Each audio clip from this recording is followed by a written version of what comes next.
of my thoughts, standing on the edge of my time. Everything I know will be gone in a minute, and that's alright. Running through the last of my thoughts, standing on the edge of my time.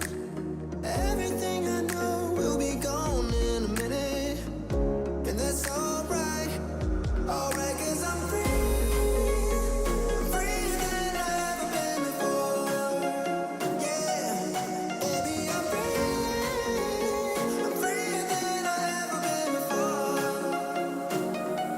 Alright, 'cause I'm free. I'm freer than I've ever been before. Yeah, baby, I'm free. I'm freer than I've ever been before.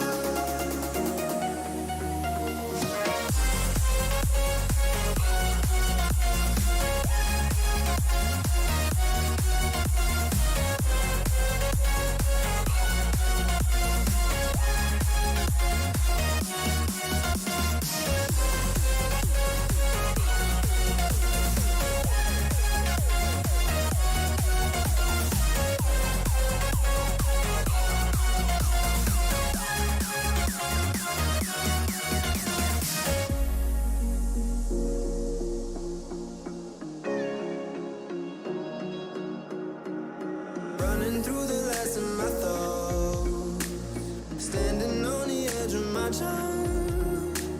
Everything I know will be gone in a minute, and that's alright. Running through the last of my thoughts, standing on the edge of my time. Everything I know will be gone in a minute, and that's alright. Alright, 'cause I'm free. I'm freer than I've ever been before. Yeah, baby, I'm free. I'm freer than I've ever been before. Alright, 'cause I'm free. I'm freer than I've ever been before. Yeah, baby, I'm free. I'm freer than I've ever been before.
Welcome, everybody. We are here standing live and proud within Elo Hell Esports. I'm glad to see you joining in for GitGud NA Tournament, as we are here with Forefront Esports and the Guardian Grace. Two teams right now hoping to make it further, as right now we lie ourselves within the playoffs. So a lot of uncertainty, a lot of hopes and dreams. A lot of them are going to be falling tonight, especially within this tier, as we're looking at some good high-tier gameplay in the Advanced Division. I'm username _Intel, making fun of Joe Razor. Thank you, Joe Razor. How are you doing, my little color caster? I'm doing well. I'm doing very well. I'm very excited. First match of the playoffs here. in GGNA. Of course, the weekend where playoffs start, and like you said, starting in intermediate. And yeah, this is definitely very excited to see what Forefront and Guardians can bring. Both teams have had a pretty good season overall. I mean, of course, they're in the playoffs. Guardians went 5-3, while you saw Forefront went 6-2. So both teams doing pretty well, but Forefront have a small record advantage between they get the first map pick.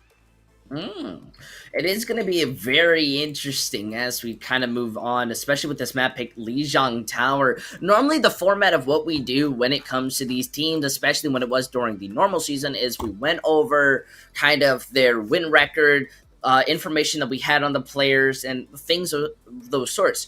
But I don't know how much win records really matter. I think this is where teams will finally stop trolling and kind of go the hardest they can. Because I think we can both agree we've seen teams go inside these series, sometimes entering in like 3-7, like not literally like that, but you get the idea of it. And yet they somehow come out on top more often than not. Yeah, definitely. There 100% is some upset potential. Yeah, I'd have to say my biggest example would be like the inaugural season of Overwatch League, where like London Spitfire spent their entire season trolling and throwing, and then the moment that they hit playoffs, they just started popping off, right? And they won the inaugural season. That's the only championship they've ever gotten, and I feel like we have an opportunity not only for Forefront Esports, but for Grace to be able to kind of make those openings. And you know, what do you think might kind of unlock those keys, especially on Lijiang Tower? You know, I'm not too sure, to be honest, right?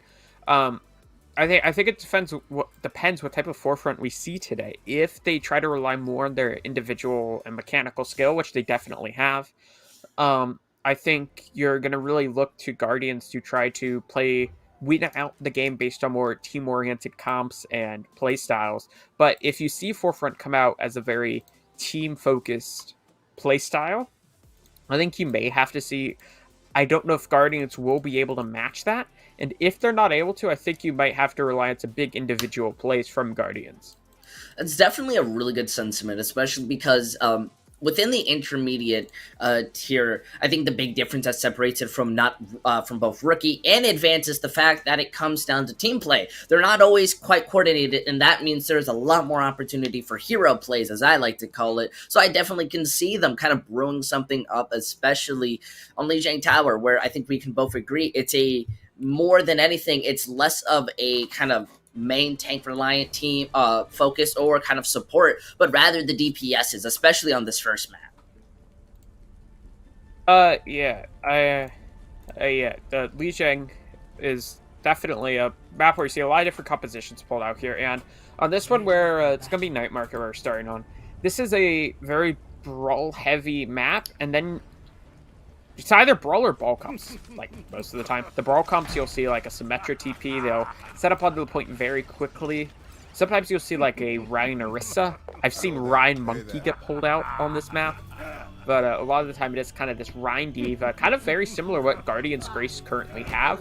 Instead of the Mei, though, you would normally, instead of the Doomfist, excuse me, you'd normally see a Symmetra. But on the other side, see some Hog and Ball. Ooh. Yeah, so we do see a Symmetra TB from Guardians Grace. They need to be careful as Pharah, though, because if they're not careful, this Pharah could just eat them alive, and that is why this Symmetra TP has not come out yet, and that's why they're speeding to the point instead. Hey, full respects, though this Sombra is looking for that hack, going to be cancelled at every turn until they manage to find out parry. Either way, Mickey is taking an insane load of damage from Reddit and being able to kind of burst down that shield. Eventually, they manage to take out Lil, but Reddit's going to be picked out due to going too low onto the ground. However, with the trade out onto the Baptiste from Grace, this is not looking in their favor anymore. They do manage to get the Reds kind of evening things up, making things look a lot cleaner for the side of Esports, and now they can just immediately push in. That hack was absolutely optimal, and now, look at that, 86% to that EMP. Yeah, a lot of big ults for Forefront Esports coming online pretty soon. We're going to see a comp swap, though, from Guardians Grace. They're going to switch over to a They're going to mirror the Hog and Ball comp. They're essentially straight up mirroring it, but instead of a Symmetra, Sombra, they're running the Cassidy. I mean, that is... Alright. You see a bit of an air duel going on here. Both keep getting a couple individual hits, but not quite enough to finish them off. It's very much a mirror when it comes to these fights. Already, we're seeing that dive go on to Cassidy inside the backline. However, FTB, being antsy, it has to try and retreat. Reddit is being able to build up this barrage insanely quick, and it looks like that hook is going to be taking out KFC, plus this nano onto the side of Reddit. You're just being able to walk into that Cassidy with any fear in the world, and just pumping that damage. Now Mosquito wants to try and do anything onto the point, but you really can't 1v1 a hog like that. Though this res getting canceled out, that's looking a bit more heartful, as Gray somehow are being able to kind of pull back this point, but they have not won this out. They are eventually getting the picks into the late fight, to the area to where Esports don't have much besides from a stall FTB, and the hog are going to be able to kind of do as much as they can. The whole hog being able to kind of help push everyone off the point, flying into the mines. Well, that's a little embarrassing, Tom, but at least they've got this capture right back when it hits to that 60%. Yeah, a lot of big individual plays here from Guardian's Grace, especially Perry, who came up with like 3 kills there in the middle, but due to a lot of these late picks, you're just going to see Forefront walk straight on the point here, and Reddit with a big double kill. Yep, now this is where we're already seeing some good picks come out. Grace managed to find the early 2, though the res does manage to hit Mosquito. This EMP coming out is going to be able to hit that Wrecking Ball, allowing him to be immediately taken down. Though Perry, using this whole hog, is going to trade on the Roadhog, meaning that they're just going to walk forward. That res being able to just barely come out, even with the boot, combined with the Valkyrie, means that they have so much sustain that they're just pushing forward with no real care in the world. Guardian Grace still having 3 ultimates left in their own bank compared to Forefront's 1. Yeah, definitely. Forefront get pushed off the point here, and so Guardian's Grace are gonna have a decent amount of ultimates. Those 2 DPS ultimates and those mines are gonna be some big ones. Only really the barrage and the nano boost for the side of Forefront Esports. That may be enough to win it, however.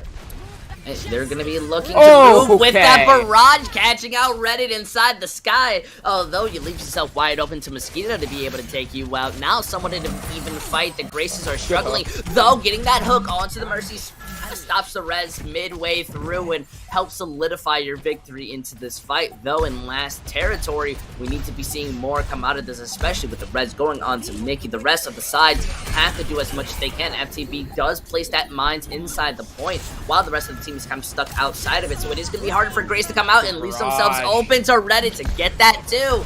Nugget may be gone from the fight, but comes back, finds Mickey just barely. Hey, it's what happens when you stagger yourself from trying to die. Now they save themselves more room to be able to play. Yeah, if you told me we were going to see intermediate teams play a ball and hog mirror on Night Market, I would have called you crazy. But that's the case here. And Perry, who's been a real standout, you can see, so the stats prove it. 7 final blows so far, only on this point.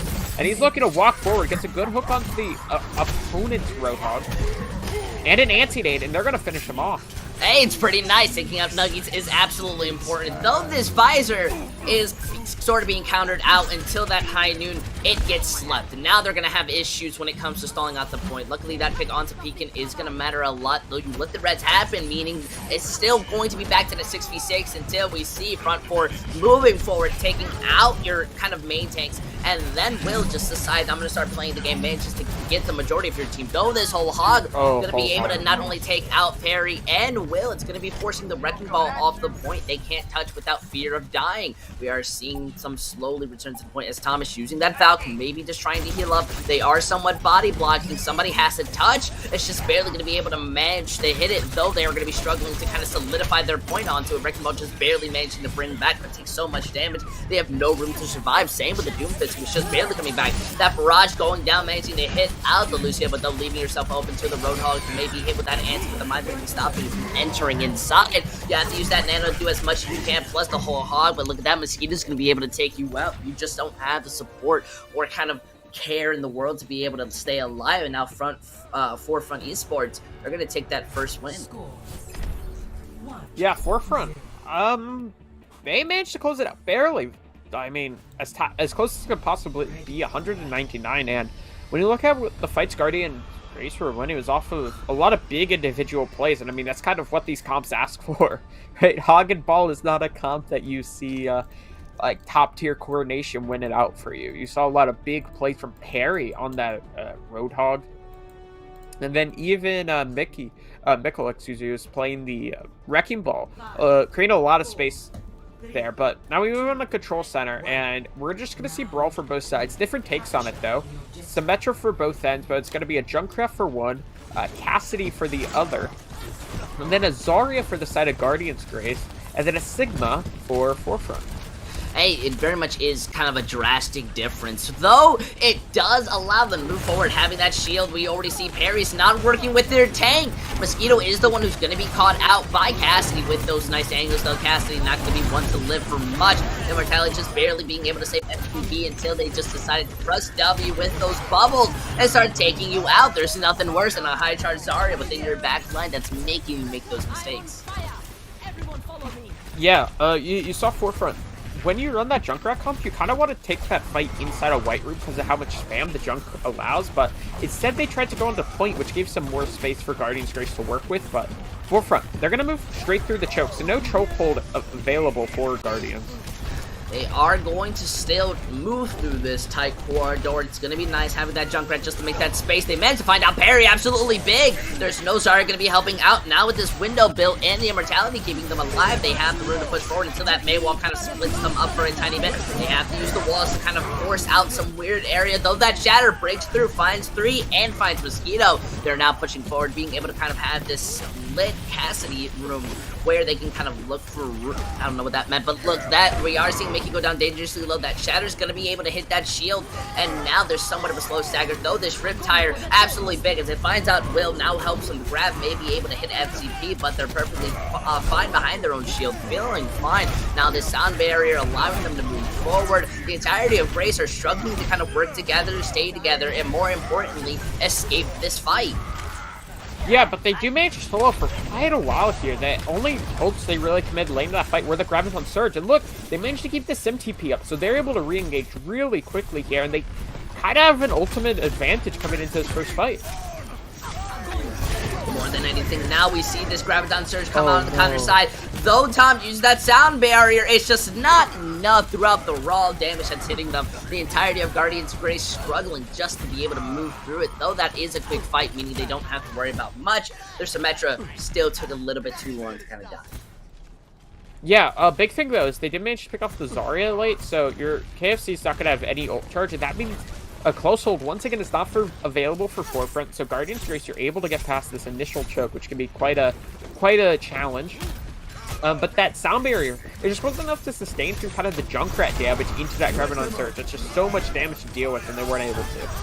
They are going to be using this Riptide, though it gets broken, and they lose out on Mosquito. We do see Will using this teleporter to try and play around. That Shatter goes through the shield, just barely misses everything and such, but it doesn't even matter when they can just ignore everything else, move forward, use that wall to kind of split up that Blizzard LOS, and now they're going to solidify their fact that they can take control over the point. Yeah, nicely done there. From the side of Guardian's Grace to pull off the win. And now you'll see them manage to get this close hold that Forefront were never able to establish here. One fight territory now for Guardians to win out this match.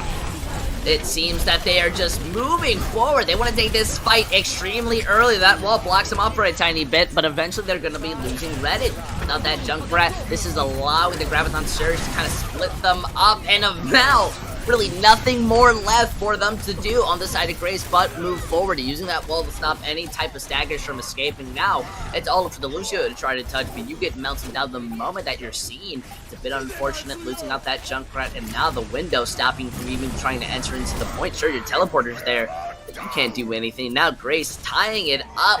Only one person could take Lijiang Tower, and we're gonna have to see who brings it out. Yeah, big plays from Guardian's Grace to close out the map as we have a pause here right at the end. Luckily, wasn't like in this really awkward spot. Happened after the end of the point. So Guardian's Grace are going to tie up Lijiang. They just stuck in fights for so long when they were losing, right? They never lost a fight that convincingly. They were always kind of sticking around until the very end. And that allowed them to kind of just accumulate a lot of percentage. And then you saw later, they managed to establish this super close hold of the defense there in that last kind of 30%. And that holding close like that on Lijiang, it's such a pain to try to break through that. And you saw why. Forefront not able to do so, and that gave Guardian's Grace the map, or the point. Yeah, I think kind of just bringing back with that aggression definitely worked in the favor of Grace. Though, on to the next point, I think we can both kind of have some sentiments to how this is going to work. I don't know if this is a fully aggressive map rather than more of just coordinated, which is why these competitions coming out are more focused on teamwork rather than just raw damage. Yeah, definitely. I expect, once again, to probably see ball comps coming out here. You're going to see it for both sides. Hog is the name of the game for Forefront. Pharmacy for both sides, but a big difference is a Sombra instead of the Soldier, and actually a Moira pick coming through from Guardian's Grace. Ooh, it's a little bit of something that we've never seen, maybe a little bit of style difference, though the more of the fight is going to be focused onto these Pharahs. Already the Soldier Mosquito is managing to poke them out, and it seems that Barry's kind of stuck out in the front line, getting hit and almost losing their mag, but FTP is going to be the first one taken out, just hacked and taken down. There's just nothing you can do against it, so you have to just kind of make a difference. Though the difference being, you're just kind of putting in this burst damage the moment that they start running inside your backline. They do find out KFC Nuggets and take control of the point while you're just split up, and you're really not getting anything out of this fight more than just of this chip poke damage. Perry even gets back inside their mech, so they're not even too worried. Much better. Yeah, definitely. So Guardian's Grace with a really nice first kind of engage here. They're just locking down this point super well, and you can see this Wrecking Ball of the D.Va. They're going after targets, and this time they get caught out losing the D.Va mech, but with the Moira here, they're able to sustain for a bit longer, trying to kind of build that mech back up and maybe even gain the Soldier.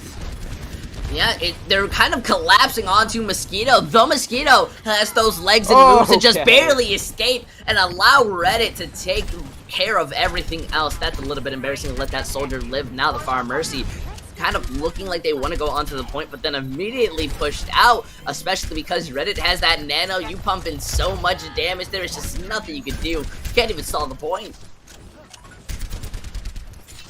Yeah, definitely. As you see, Guardian's Grace, they get forced off, but they have built a decent percentage in Ultimate. 50%. They're going to have both tank ults pretty soon. A Coalescence and a EMP, but kill there onto the Pharah, so has to kind of use the res on that. On the other side, though, Forefront, they have a decent ult bank of their own. Both DPS ults, close to both tank ults, and they all have the Valkyrie. Yeah, it seems they want to move in with that visor, though the DM is a little bit too late to be able to save out Will. They've lost 2 in this skirmish, but at least they managed to find out Mosquito, though the rest of their team are kind of peeling in on the side of Forefront. Brings back that Soldier 76, and Mickey has no room to escape. There's just so much going around that they aren't able to kind of move around, have that mobility, and now they're going to be struggling and coming up with a new plan, though that EMP has a lot of room for an opening. Yeah, definitely. I think if you see that EMP catch like the Wrecking Ball and the Roadhog, that might just be 2 kills to start this off. And you can see a really quick engage though from Guardian. They use his EMP, it really only hits the tanks, and the Valk is there just to sustain.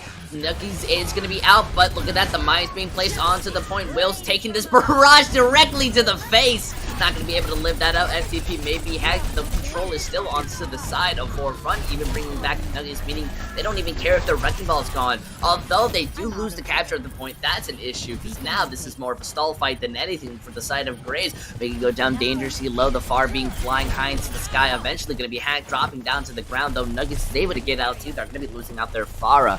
Now moving forward, it looks like the side of Grace are more than anything struggling just to be able to stay up with this poke. The barrage goes out, but nobody's sitting there to be able to get hit by it behind natural cover. This bomb is there. It's going to be able to almost find out Nuggets until they manage to shimmy their way over to the side and be able to be fine. Though we do see Mickey come back onto the point, looking to stall. It's going to be meleeed and taken out. The rest of their side, Forefront, is going to be able to bring this back still. Once again, kind of in a close scenario. Yeah, definitely, but Forefront still in this. I mean, this has been an incredibly close first map there. The hook comes through, but boosters are there for Perry to sustain for keep himself alive. EMP is online, crucially, for Guardian's Grace. If you can see a good one, you may see them just run away with this, but Mikkel goes off the edge! That's a little bit, no, massively gonna hurt, and especially with this visor coming out, you just get taken out, Will. Nothing you can do. Your Pharah being hacked is gonna be healed out by decent, meaning that they're gonna be basically perfectly fine. The rest of the side of Guardians wanting to even use that visor. Well, Valkyrie's just not even enough as they're struggling to just move in. There is the Wrecking Ball who's trying their best just to do as much as they can, but has to walk into the mines just to be able to do anything. See, it's taken out, and eventually we're just gonna be seeing Forefront Esports take the victory onto Lijiang Tower. Forefront taking their map selection. The favorites coming into this series are going to start off with a map win. Really nicely done by them. They just seem to have a bit more clutch potential in a lot of these situations. Guardians seem to kind of fumble in a lot of these super high pressure situations, and Forefront were able to keep a grip on it and perform when they needed to be able to pull off this map. Man, I've got to say, though, it was massively impressive just seeing how much they were able to kind of rely on one another to be able to bring it back if someone fell down. More than anything, especially from the supports, but I kind of want to take a break from that, go immediately over to the Pharahs, because they had a very intense fight when it came to these matches, but we're already seeing Reddit kind of show their talent as they're being able to not only double when it comes to eliminations, but get a little bit more damage in, and I've got to say that's fairly impressive. Yeah, both fairs were fairly close, it felt, but Reddit just had a little more, I guess you could say, just his timing was a bit better. That's what I'm trying to say. He was able to find a lot of really nice timings a lot of the time to come and get those final blows, get a lot of damage onto those tanks. And you saw it a couple times there on that last map where you would see people who were half health or isolated, and then you would see Reddit dive in on them with his Mercy Pock and just kill two people. And while Wilma Fist was good, he just seemed to play more of a very static Pharah, while Reddit seemed to play more of a aggressive pop-off style of Pharah, and it worked fairly well there. Especially, and I think it'll work better if they continue to run Pharah in this series, because how close it's been. Just a small pop-off moment can be what you need to win the map. You say more of a pop-off and aggressive. I just say a Pharah who has seen God and attempt to fight them, because we did not really see Forefront really take disengages, more of just heavy engages, which I like. I like to see that. But more than anything, I think Forefront's support line was very much the game changer. The most kind of best example that I can point out is the fact that they kept their Soldier 76 alive for much longer than I think we both truly expected, especially when they started putting resources, when Grace wanted to really take Forefront out, and then they just said no, and that was absolutely beautiful. I think that's something you really need to do. It allowed their DPS to stay alive, pumping that damage, and, well, they're looking a lot better. Though, I think more than anything, into our next map, looking better is the consistency that you need. It's going to be King's Row, more than what you want. Grace may have lost that initial brawl, so maybe they may have something when it comes to working out. I'm wondering, Mr. Joe Razor, do you feel more of the fundamentals are going to be working in this, or we may see some kind of different switch-ups? I think we'll see a lot of brawl. I think we will see a more traditional take on King's Row. Is definitely what I expect. I expect to see a lot of brawl comps from both sides, and if we see anything else, I expect it to be the ball comps, because both teams seem to really like the ball comps. So I expect to either see ball or kind of traditional brawl. I gotta say, I don't really expect too much out of the ordinary either way. I think just traditional brawl has been looking nice for this entire year that I've seen. Every shatter, every bomb has been working to its affection. Though I wouldn't be too surprised to be seeing Grace run out when it comes to the Zarya. I think when it comes to getting this, furthering yourself into the playoff spot, being able to make a composition on the spot and play it to a good efficiency will work to graces as you move forward. And that's going to be really important as we kind of continue on, where teams will more than likely not run kind of traditional things. Yeah, I definitely think that's well said there. If we don't see, if we do not see traditional brawl, I would definitely expect to see a very kind of. I don't know if I would expect to see a weird comp, or if it would be just kind of a non-traditional comp, if that makes sense. I don't know if we're gonna see like a ball comp or an Orisa comp, or if we're gonna see more ball hog, right? That's something I don't know, and I think we'll kind of get to figure out these teams' identities a bit more as the set goes on. I definitely have to agree with you. I think Grace are kind of teasing a very precarious, if that's a good word, competition while forefront, walking out with what we know as the bread and butter of King's Row. Though I do like to see what Guardians are doing. I think Doomfist very much is underrated, especially because this map is so close quarters. Yeah, definitely. Doomfist, a pick that doesn't get used too much, but I agree. I'm a fan of it. As we already have a pause. This is great. I'm not even hopping into the game yet. I think they saw what they were running on the side of Guardians and had to pause it. They just could not withstand the sheer brain usage that it takes to run a Doomfist. You know, there's actually only one successful Doomfist player in the Overwatch League, and their name is Chipsa, all right? Just got to say that flat out, all right? Best Doomfist in the world, and you cannot disagree with me. That's why you saw them have to pause it. They're a little bit too intimidated. They're scared. Objective A. All right? Yeah, they're scared. Yeah, and now look, Joe, you don't even gotta worry. We're be seeing the Doomfist, Sigma, and Soldier 76 competitions that aren't very popular, though full front are making it show as to why as they wall them off. FTB push forward, gets that 4K, and absolutely makes that play for a montage reel. I mean, he should rename himself to MTD. 4K there to start this off. Nearly has a shatter already. Well, I mean, that is insanity there. As traditional as you can get with a brawl comp here from Forefront, they show why this has become the standard.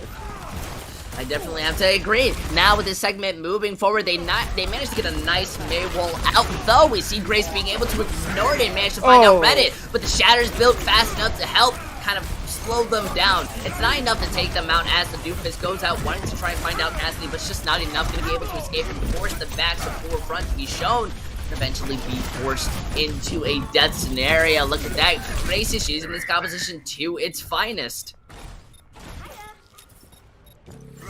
Yeah, definitely. As we are gonna see first point get capped up there. Guardians managed to rebound after losing that first fight super quickly, come back in, not using any ults as they did not have any, but you'll see Forefront try to hold kind of this middle part of the street space, but a good flux. Yep, they're using that flux early. They want to find any picks. The immortality is not enough to keep you up as they just break it down, use this poke, and start slamming you. All of these resources being used, eventually even the high noon as they're struggling just to escape it. And just the force out parry who gets frozen and gets that immortality just to be able to survive. Until the Shatter's opened up, you don't have FTP to shield it. They've rotated, and look at that. What a good way to use everything in your pocket to make a victory. Yeah, definitely. Guardians starting to kind of move through the street space as Mikkel has respawned really nicely after losing that first fight and kind of getting wrecked.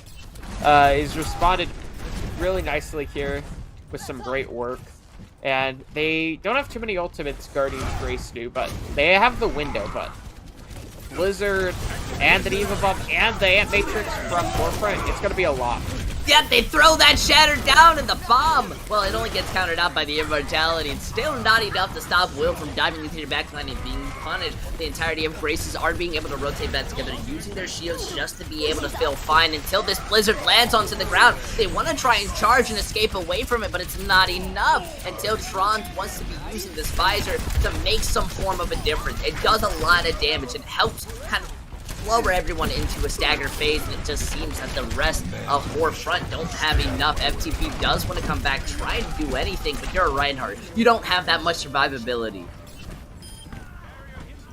Yeah, definitely. As Forefront, they're going to give up second point here. So 4:40 left of the clock for Guardians Grace. As they will have your Flux coming in this fight, not really too much to stop it. It really only is that immortality field. So if that manages to get forced out, then they're not going to have anything to answer back, as Helilator does not yet have that sound barrier.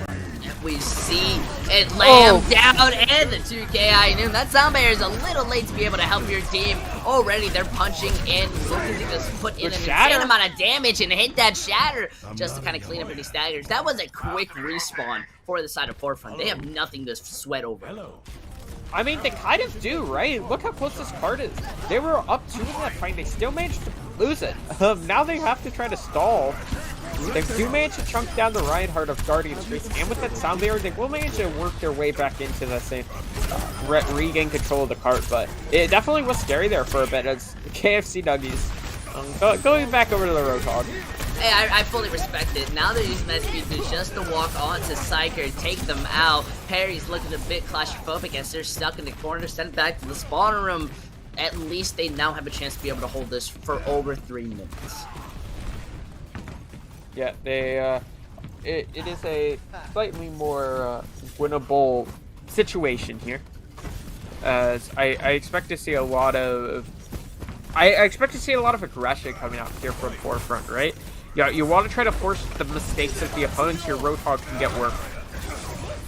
Yep, now look at this. They're already moving back into the fight. The window does force them to back up, and the wall, it's just a little bit too kind of claustrophobic for them to be able to move in, a little bit too scared. So now Grace, angered, uses that Gravitic Flux, slams down, uses the visor, though the Shatter catches a couple of them out. They really aren't being able to follow up. Mickey's pick is by far the biggest one, as FTP is going to be able to retreat, get some healing, and still not make it out in the end. The damage from guarding Graces is just far too much for them to be able to try and live. Now the rest of them are going to be struggling to stay alive, try to respawn. They do come back to the point using that Blizzard, but not being able to touch means that guarding Graces are going to be able to capture with 2 minutes and 33 seconds.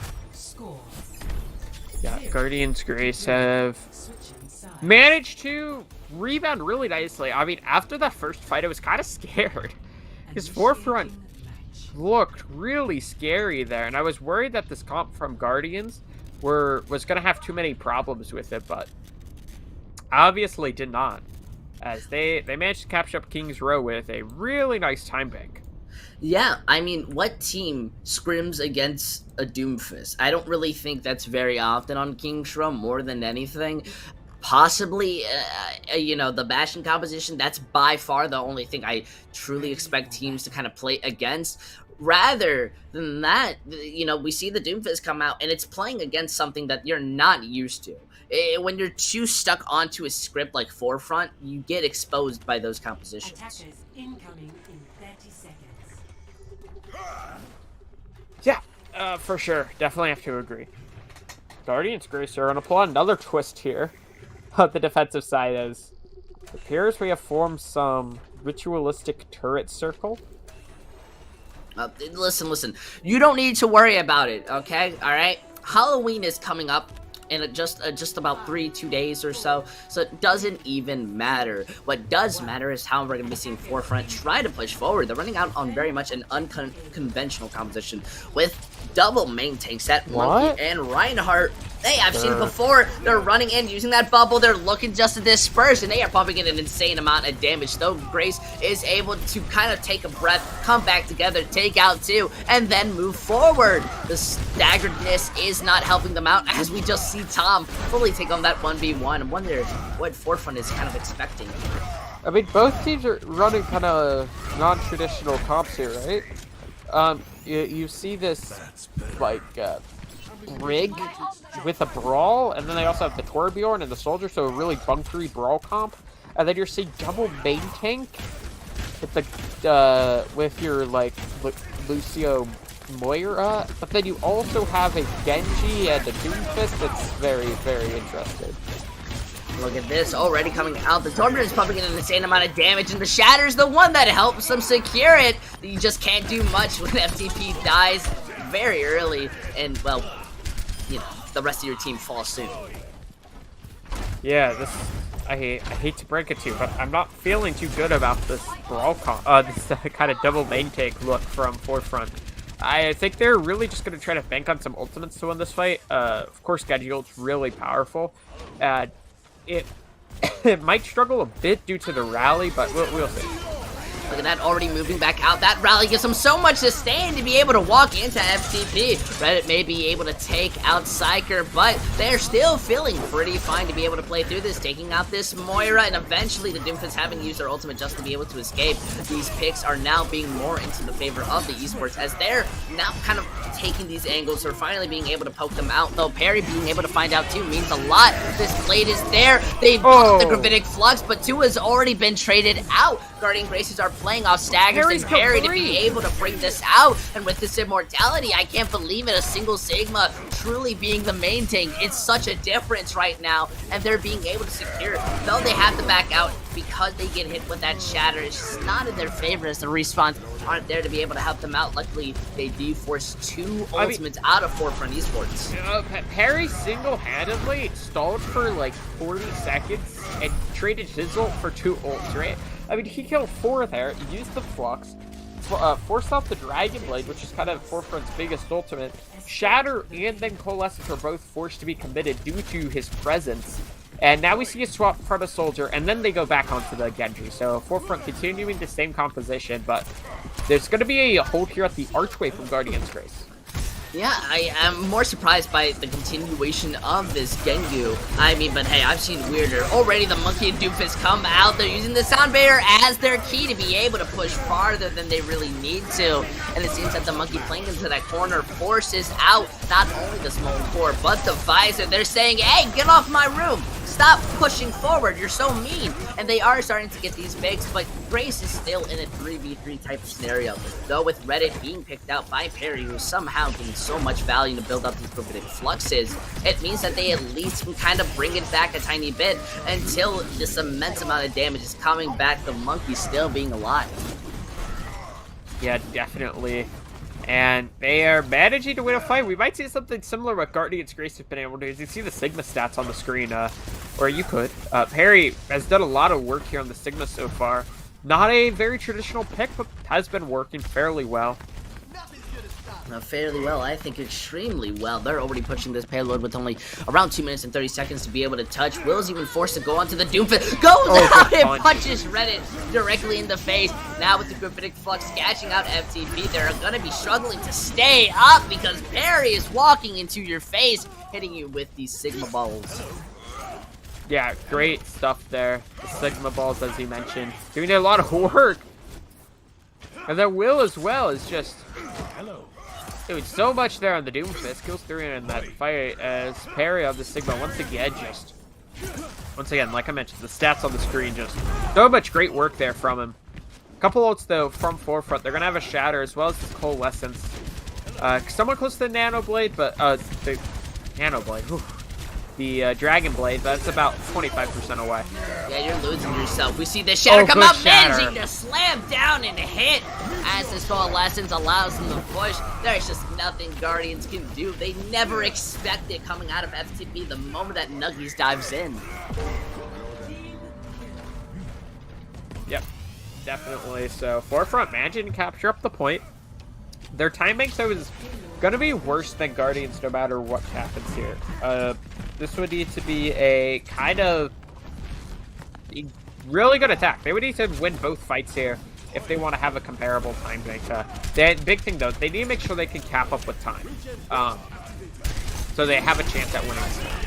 Hey, that's why they use the Blade. They're coming out. They're able to take out Perry, running right into the Doomfist. Not being able to find out much, but at least it creates that space for the rest of Forefront to feel that confidence, to use up that Primal, and move in. Though the Doomfist is still being able to use their own ultimates to escape, they really have to kind of group up as a team if they want any chance to bring this back. It does look like they want to kind of move out with the Visor. Being able to take out FTP gives them a lot of room to pump in this damage. Nuggies not going to be able to escape, and the rest of the support line are just kind of hauling as much as they can. Yeah, great work there. Guardian's Grace answer back. The Dragon Blade did a lot of work, and they were looking pretty good to close out the map just off the back of that, but not able to do so. So Guardian's Grace answer back in time. They have the Shatter online as well. Look for an early one here. It seems that they're already playing very far forward, though they are kind of being split up. That Shatter hits kind of more of the wall while FTP lands onto the support line and the rest of their team. Their Minute Flux comes out fast enough just to split them up, but Mickey doesn't have anything to be able to stay alive. Eventually, Barry gets picked, same with Psyker, as they're just not being able to find much. Mosquito is just kind of stuck onto you, sucking everything out. Not even going to be able to touch that point, capping with a minute and 20 seconds. This is still anyone's game. Yeah, really good attack there from Forefront once again. They answer back after kind of struggling on first point. They managed to make this really, really strange double main tank comp work. You know, I think it's more of just the familiarity going up against it. I think a lot of teams, especially in intermediate division, they don't go against competitions like these more often than not. So this is so uncomfortable for them. They're struggling to get this adaptation on. And I think that shows to how much they really want to be able to kind of make themselves further into the playoff. Both of these teams have similar records, only a one map differential that kind of splits them up, so they're practically even, and they are using every trick in the book to try to get an advantage. Yep, definitely.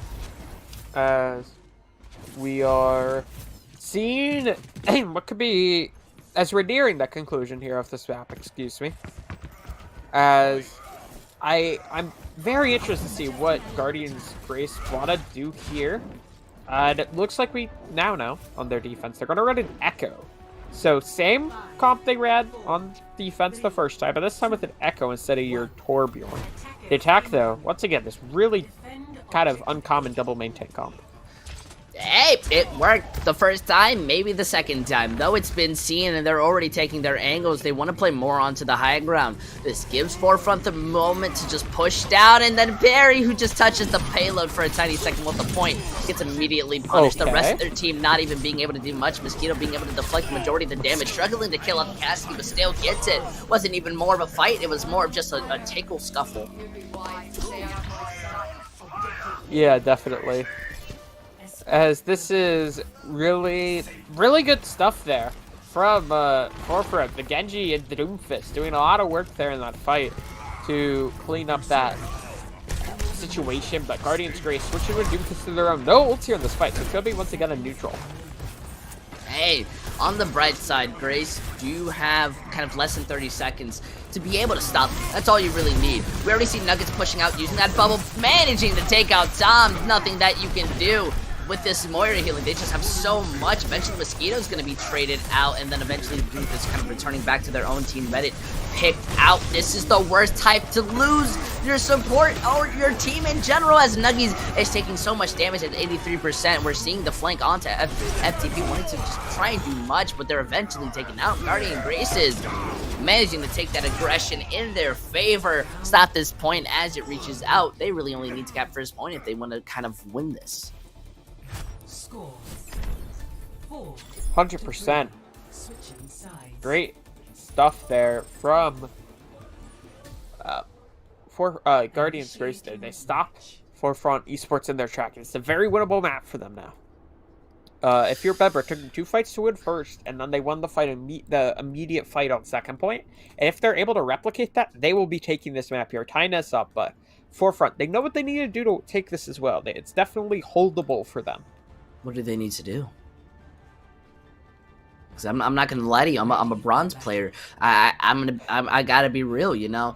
Guardian Grace, they've just been kind of confusing on my end. They sometimes push forward, sometimes they do the milli rock and don't do anything. The milli rock. Yeah. Okay. You ever been milli rocked before? No. Oh well, I promise you, one day I'll milli rock you. All right. Is that a threat? Oh, aggressively. Because I am so passionate about what's going to be happening about next. milli rocking? Yes. Look at this. It's already 2 minutes and 33 seconds. And they were teasing the Bastion, but we are going to be getting a quick pause as we kind of wait to see. And what do you think Grace have to do if they want any chance of kind of bringing it back? I obviously playing better is an answer, but more kind of keen and analytical. You've got a brain. Do I? I mean, I'd like to assume so. You're okay. you're the color caster. I'm just the guy who talks. You're the one people stay for. Oh, okay. No, I'm the guy that's there when nobody's paying attention. Yeah, you're quite literally in the pantry. I don't think anyone's paying attention. Fair. Very fair. But yeah, it's gonna be a tough go of things here. I think for the defensive side, honestly, I think if they're gonna manage to win this, I think they might just want to run a very traditional brawl and try to pull off with that. I think that's might be their best bet. I can't say that I disagree. I think Guardian Grace's own aggression can work to their own benefit if they kind of lean into staying as a team and shutting down anyone who tries to break their own kind of bubble. But, that's just me, the guy who continuously presses W's in their comp games. Don't you smile at me, Joe Razor, all right? I really don't want to hear it. Wait, no, listen, all right? I want your kind of opinion, especially because, you're supposed to be the brains. They're running a lot of Doomfist today. A lot more Doomfist that I've seen in the entire season of GitGud NA. And maybe that's just because Cassidy isn't as strong to shut them down. Is Doomfist just getting, popular again? Is the Junkrat buffs just kind of made them more massive? No. No? No. Why? No. What do you mean? The Doomfists honestly have not been doing too much work in a lot of these situations. The Doomfists have kind of done nothing for most fights, and it's 1 out of every 8 fights they kill 6 people, right? And so and also neither team wants to run the Mr. Cole Cassidy. And I think if they were more willing to run that, or even maybe run a Symmetra, right? Yeah. Or a Sombra comp, I think the Doomfist would get a lot less work done. But neither team really wants to run either of those heroes, so. And maybe it's just because of the tier. There's a lot more one tricks within this tier than I've ever seen.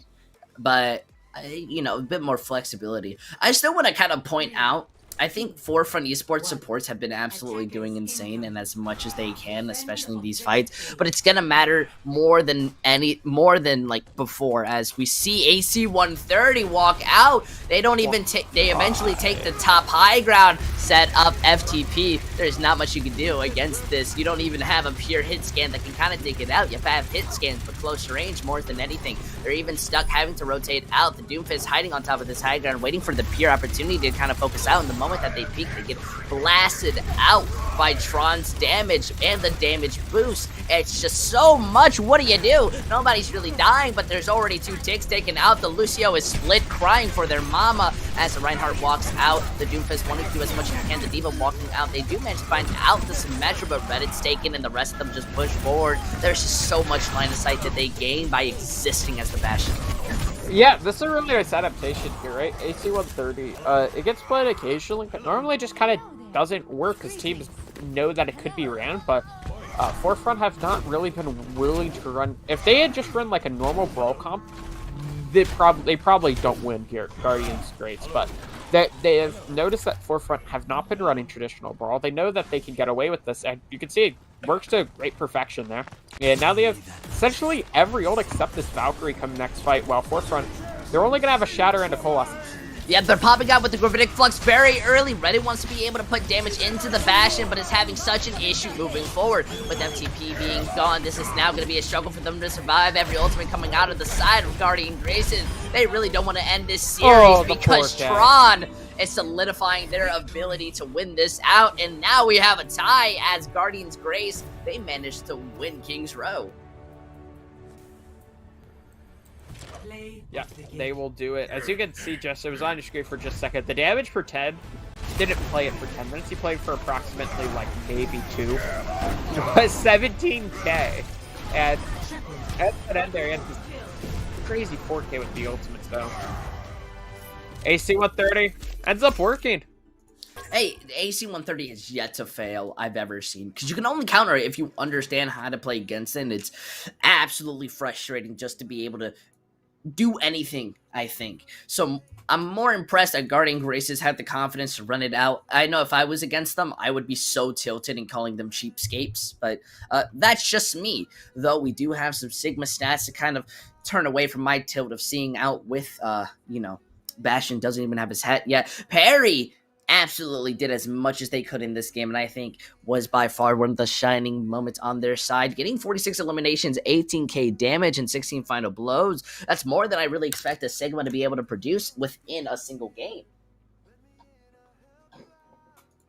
Yeah, definitely. It was a ton of work there from Perry on that Sigma. We saw him play a lot of the Roadhog on the first map. It did a ton of work on the Roadhog pick, but wasn't enough to win him out this map. But this time it is, and you see Guardians Grace tying up the series 1-1. Hey, it's a lot to look at. They looking pretty great. These teams are still very much even, and it's very much far from over. So I definitely think that you want to be able to stay tuned if you are interested to see who's going to be able to bring this out. Either way, we'll be back after this quick break. They did find Cucumber, but he's going to lift him. Oh, Vulcan gets caught right into that, and Speed is going to be Oh, able to follow no. up. Talking You about let jumping him over to do. the Doofus, talking about playing into the A Doofus. manos de la bola. Ya son 3 las tips que conseguía el equipo de British Hurricane. We need your help to decide our Opinion Outpost MVP of the match. He's got a minute to kind of work some sort of pick against this stock, and oh my good lord, they just got eviscerated. Oh! He's not dead! Hey, now he's dead! Holy cow, I've never seen someone get so aggressive. Oh, catches their opponent outside of the building, and that is it. It's Rocket League Wednesday on the High School Esports League home room. I am, as the kids say, vibing right now. This is just fumes for them, while Pharaoh rips shot after shot after shot of the back of them. Good wall towards site, but it's already been broken, so they can't even get that spike down trustedly. Camera over towards site, and again, it's getting all that information. Heapbot going absolutely massive! Here in this map number 4 season, up on championship point, being up 2-1. Nifty dropped down to 19 HP. Joker with his M13 in hand is just trying to hold the angles. I'll help you out. I won't lose you this time.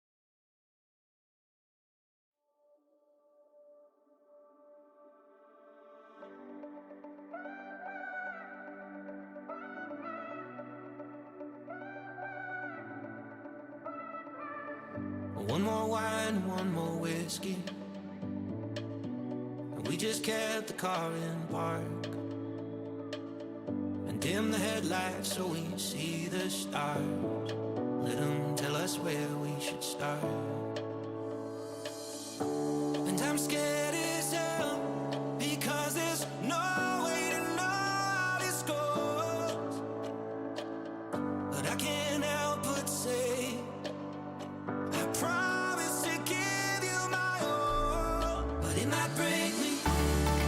It might break me, break me. It might break me, break me. It might break me down. I won't let you down. But it might break me, break me. It might break me, break me. It might break me down. It might break me. It might break me. It might break me. It might break me down. But it might break me. But it might break me. It might break me. It might break me down. But it might break me. The sight of you, it makes me dizzy. And when you're gone, I miss your face. Tonight I'll meet you in our favorite place. And just can't let this wait one more day. But I'm scared as hell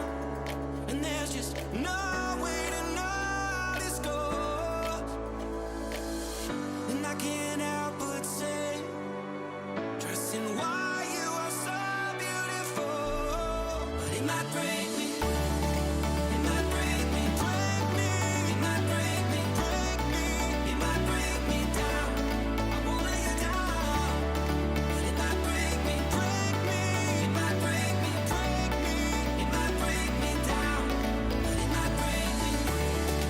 It might break me. It might break me.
coming out from them.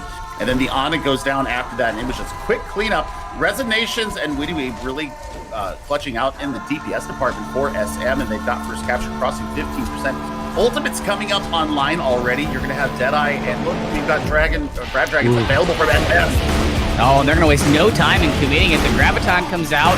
It was there, but it's not going to get any... Oh, excited. Thank you so much, Cybjorn. Living up to the... Oh, beautiful strats from Warrior Esports. They're going to go ahead and teleport directly on the point, so they will be meeting them tantamount. Nothing to try and eat it with, nothing to stave it off, no support ultimates. They've got a shatter. It might just have to be put in to keep the Bastion ult, but they don't care about this Bastion ult. They've got a Batiste! Oh man, this is just nutty right now. This is not something that you want to push in on, but it's going to be the bomb and the charge into Mansion picks up 3! All of the 3 that you want, the Reinhardt, both of the supports, and this is the fight done already. Frost Dragon comes.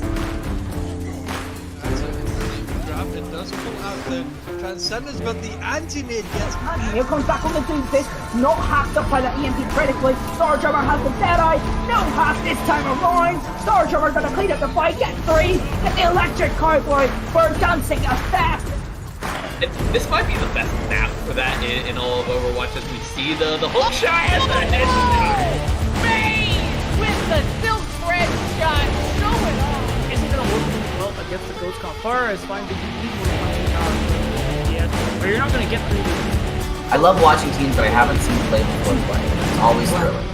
Round 1. It really is. It's wild cards, you know, it's something you don't get to see at the higher levels. You know, everybody's, you know, at least been seen usually at lower level matches. So this is always a fun experience. Alright, count it down, don't worry. I'm gonna transition this. I got this. Oh my goodness. Welcome back, everybody. I'm sitting here. I'm going to be honest with you. I've spent the last 10 minutes looking on Google Maps. I'm trying to find which team has the advantage. And right now I'm looking in some houses with like 4 ovens. I don't know. Maybe it's just too hot to handle for me. But either way, we're back here with GitGud. I hope that you had a nice little break as we're standing with a tie. Forefront Esports versus Guardians Grace. I'm still user Intel. I got yelled at for saying underscore by Joe Razor. He's very rude sometimes. But either way, our next map is going to be kind of the beautiful, not kind of, the more of Junkertown. I love this map so much. Yeah, you would. What? What is that supposed to mean? You would. What type of... What type... You would. What? I don't know what that's supposed to mean.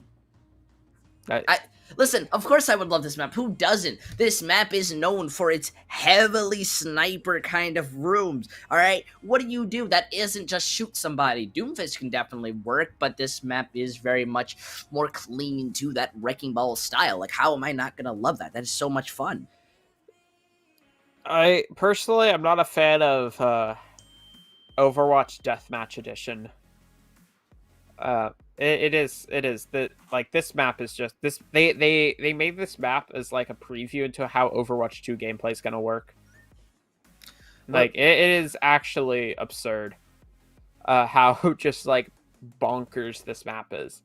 Half the time, I have no idea what I'm looking at when I watch. I think that's coming from somebody who doesn't know Overwatch. Alright? How much do you truly know, Mr. Joe Razor? What elo are you in?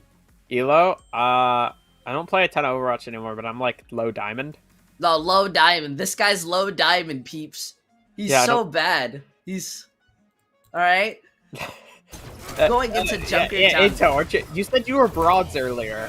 I don't want to hear it. Alright, so as we move out, Junkertown very much, as we said before, is more of a sniper's map. That's solely because it's more open up, it's more fresh. I think first point can very much be a very easy way to just move in your momentum. But I think Guardian Graces, after King's Row, I think they're going to be looking a lot stronger. They're going to be looking a lot better as we push forward. Yeah, I think that's very, very fair here. As this map, it is very sniper heavy, but sometimes you see like brawl comps on this map with Symmetra. It can be very confusing. What is that supposed to mean? Listen. Alright. Well, no, I'm saying like sometimes you'll see like you either see really long range comps or you'll see like Symmetra Brawl on this map.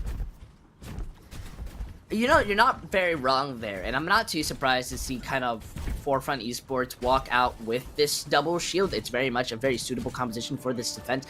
I'm more scared of the possibility that Guardian Graces can run. I'm definitely expecting Mickey to switch over to a Reinhardt, an Orisa, something, but then they're walking out of the room with this double eating composition? Double leading composition? What? You don't need to I don't know if that's what I would call it, but sure. Yeah, this is a very silly comp. If you replace either of the off-takes with like a Wrecking Ball, then you start seeing, or like maybe you did a Orisa, then you start seeing a comp that could work, but I think they're going to struggle a lot with this kind of double off-take. I think they're going to struggle immensely. You've already lost out on your Baptiste, who has to respawn. Then Will, who's on the Torbjorn, thinking, well, I can just headshot you, has to switch over to the Doomfist to make anything happen. And Tron is playing the most mid-range Widowmaker I have ever seen. While the Doomfist is stuck onto that high ground spot, just waiting for the perfect opportunity. Looks, takes that, dives, going to the back line, but then is found out it's going to be poked. You have no room to do much, or Diva's even just trying to stay alive. But the payload's in a spot where it's just being held, and eventually Nuggies is going to drop down. Mosquito even winning out on the hit scan duel. Guardians, by far, are making the most quick play compositions I've ever seen in my life, and yet they are still deciding to push out for it. And I don't blame them, but the problem comes with the fact that Mickey is going down dangerously low on their mech, and Perry is just good Dragon Strike broken by that Dragon Strike. Yeah, if this was a quick play comp though, there'd be a Roadhog instead of the Diva, and we would see a Mercy. Because that's just how quick play rolls, man. You do see the Doomfist managing to pick their onto Mosquito, so a man advantage for a bit, and there's the Roadhog. So, hey, there it is. The Doomfist goes forward onto the Doomfist though. Yeah, I like that. You put in more damage, that one shot becomes stronger, but the bongo's there, and the moment you try to retreat and you shoot at your own Roadhog, you get shut down. Now you even try to pull out a hook and be able to kind of walk in, and now you're stuck inside this small corridor where you immediately get taken out. Poor Perry, you know, feeling like the platypus, just absolutely gone, and the Diva just kind of stuck inside the enemy's line. It's going to be pulled, able to escape. They're coming up on ultimates, but they don't really have much to be able to use it. The biggest bright side right now is the fact that Mosquito's going to be taken out, and that's fairly enough in an unresable position. Even if this Genji is, I don't know what this Genji's doing, but they're playing around. I mean, how is he still alive? Okay, finally goes down. Alligator, I mean, she just has to like come in with the Glock to finish him off. Yep, they throw it up to the back. Doesn't get anything though, as Forefront still has the man advantage. Mickey wants to try doing the best, but Forefront Esports still have the majority of their team, and then they use the Bob and Dragons just as an insurance. They felt a tiny bit scared and threw everything out. Guardians are now feeling pressured to switch up their composition to something a bit more ordinary, but I wonder, is it too late? It's only a minute left in the bank. 60 seconds remaining. Yeah, they don't have much time left. They make this last minute swap out to this very dive focus. Compared to see the Ash Jets from Mosquito, has been doing a decent amount of work there. That'll be around 10k damage per 10. Still, Bap though, sticky with that's pretty weird. Normally you see a swap over into like a break here, but I digress. Yeah, I think so too. They're now pushing it, going into the back line, looking to find out anyone. This Mercy is now dangerously low, but the Tracer, in the same sense, gets meleeed out. They lose out Beacon FTV, meaning that they are at a major disadvantage. And with this payload moving closer in that window in an unusable position, there's just not much to do. Guardian Grace finally switching over to a composition that kind of makes more sense, and they're able to win it out. That means a lot, I think. Yeah, definitely. A lot of great stuff there from Guardians Grace as they finally managed to work through first point. Not a ton of ultimates for them though. They do have the Nano Blade, which the Genji Blade, which is a really powerful ult on its own. But I wonder if they want to wait for a bit to try to build up into another Nano Boost since they're already 50 to it.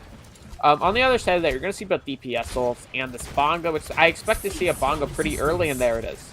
Yeah, they're already using it, looking for that Oh, pool to be able great to find Holt. anyone out, and it seems that Parry is the one. You know, I once casted with someone who told me Holt was an OP ability, and I still refuse to believe that. Because Guess who that was? Yeah, you! Because look, Guess what just it still happened? The wasn't Holt got a kill. It got 1 kill to Yeah, and solidify look, that they fight. just won the fight off of that. They didn't win the fight, okay? I mean, they slowed it down. nothing has happened for the last 15 seconds because of that kill onto that diva. Yeah, but Mickey is still setting up. The Tracer was almost able to one-clip, and now they're getting ready for a dive. If it wasn't for the fact that Barry's mech is already getting half health, and the Genji's now coming up to Blade, gets that Nano last second, is going out. What Holt is going to be able to stop that? Mosquito dies after setting up this Bob, and the Orisa's still dangerously low. There's not much you could do. No Holt going to be saving you from that, and with this slam going down, Mickey will goes dangerously low. Red is trying to be able to take out this Tracer with the pulse bomb going inside the window. Well, more inside the back room. There's not much they could do. Eventually taking it out. This is where Guardian Graces are going to be kind of slipping up. They don't have the advantage anymore. Red is inside the back line, being able to pick off the support line, and the Diva, D-Mech, feeling a little bit more pressured. Yeah, every time we see a glimpse of a kind of good fight here from Guardian's Grace, it seems it's just it's nothing more than just a toilet. I just forgot the word, toilet rug, as they're not really managing to do much with it. So I expect Forefront to probably manage to keep holding this. You're gonna have a Primal Rage and a window, but the window's only gonna be able to use there from Psyker. Nobody else on Guardian's Grace really has any ability to make use of it. Hey, yeah, though Mickey does have this Primal, which may be a little nice, especially just because they have to try to make some setup. Once again, in this overtime situation, they're split. Reddit is dangerously low. It's going to be taken out, though they've lost Tom. The Nano still managing to land out just in time. Immortality keeping them as Psychers using this window for an aggressive early push, but stuck and pushed out. Not going to be able to escape. This payload's still by far moving, and they really haven't noticed just yet as it's getting close to the capture percentage. They're eventually going to drop down, use that Bong, though, and start poking anyone out before they can do as much as they can. And it looks like Forefront Esports, they are going to be solidifying this point. Going to be stopping it before it captures, but Guardian Grace is not looking too terrible. I mean, they kind of won, like, one fight that entire map. Right? And just kind of got cart progress mid-fight in a lot of these situations. They managed to get it pretty far through first point without even having a fight, and then the fight they won, they managed to push it through the rest of first. They managed to get cart around towards this first corner on second point. And then in that very last fight, they managed to get a bit farther with push, so they probably shouldn't have even capped first point, but due to these small incremental cart pushes they've gotten throughout the mid-fights, they've managed to get a okay push, but they definitely were hoping for more. It's very much a built different push, and you're a hater. A built different push. Yes, that's how I'd like to put it. Built different. They were just built different when they walked out. And you know, maybe that's why Forefront Esports, they have the better win record. Okay, 6-2. They don't need to run conventional compositions. They'll just be able to bring it out. Though it seems that both of these teams are running out more ordinarily. I mean, I don't know if I would say Widow Torb is a more ordinary comp. But hater. Yeah. The defensive side. Got to be a Hanzo and a Soldier. So this is a more regular comp. Normally it's maybe an Ashe instead of the Soldier, but Soldier isn't too uncommon. And on the other side, though, they're going to go for a very kind of normal comp here. So, yeah. I really like that angle coming out of Mosquito. Was able to get a good headshot into Mickey, and now feeling a little more confident, takes those angles. Look at that, the Holt was not enough to be able to hit that shot. Not very strong ability, as I do say. But either way, enough of my pettiness aside, we see Reddit going on to this flank, being able to hit that headshot onto Tron. They need to be able to poke that out. They look like they want to res it, but the poke is there, making them feel a bit tiny pressured. Eventually, Tom does manage to get it out, but losing that big ability so early on. And what a headshot to land it out. Reddit does end up losing the Hanzo 1v1, but guess who has the Reddit? Not the Reddit, but the Res. Gonna be able to manage to kind of bring that back. The Widow being able to find out the Hanzo, and this is more in favor of Forefront Esports. They're now picking off the Sigma who's stuck inside their own backline, and the Orisa who's kind of walking out using this halt may be able to take 50% less damage, but with, oh my goodness, but with the damage kind of being pumped in, they're not even going to be able to hold. What is this? Over 5 minutes, you're going to be able to start pushing this. Sure, you lose Mosquito late, but Mosquito can switch up if they want to. It doesn't really matter. Yeah, so you'll see a hold here from the side of Forefront. Or, I mean, not a hold, a first point cap from Forefront. Yeah, PKN does go down really late there, but we'll be able to get back in the fight fairly quickly.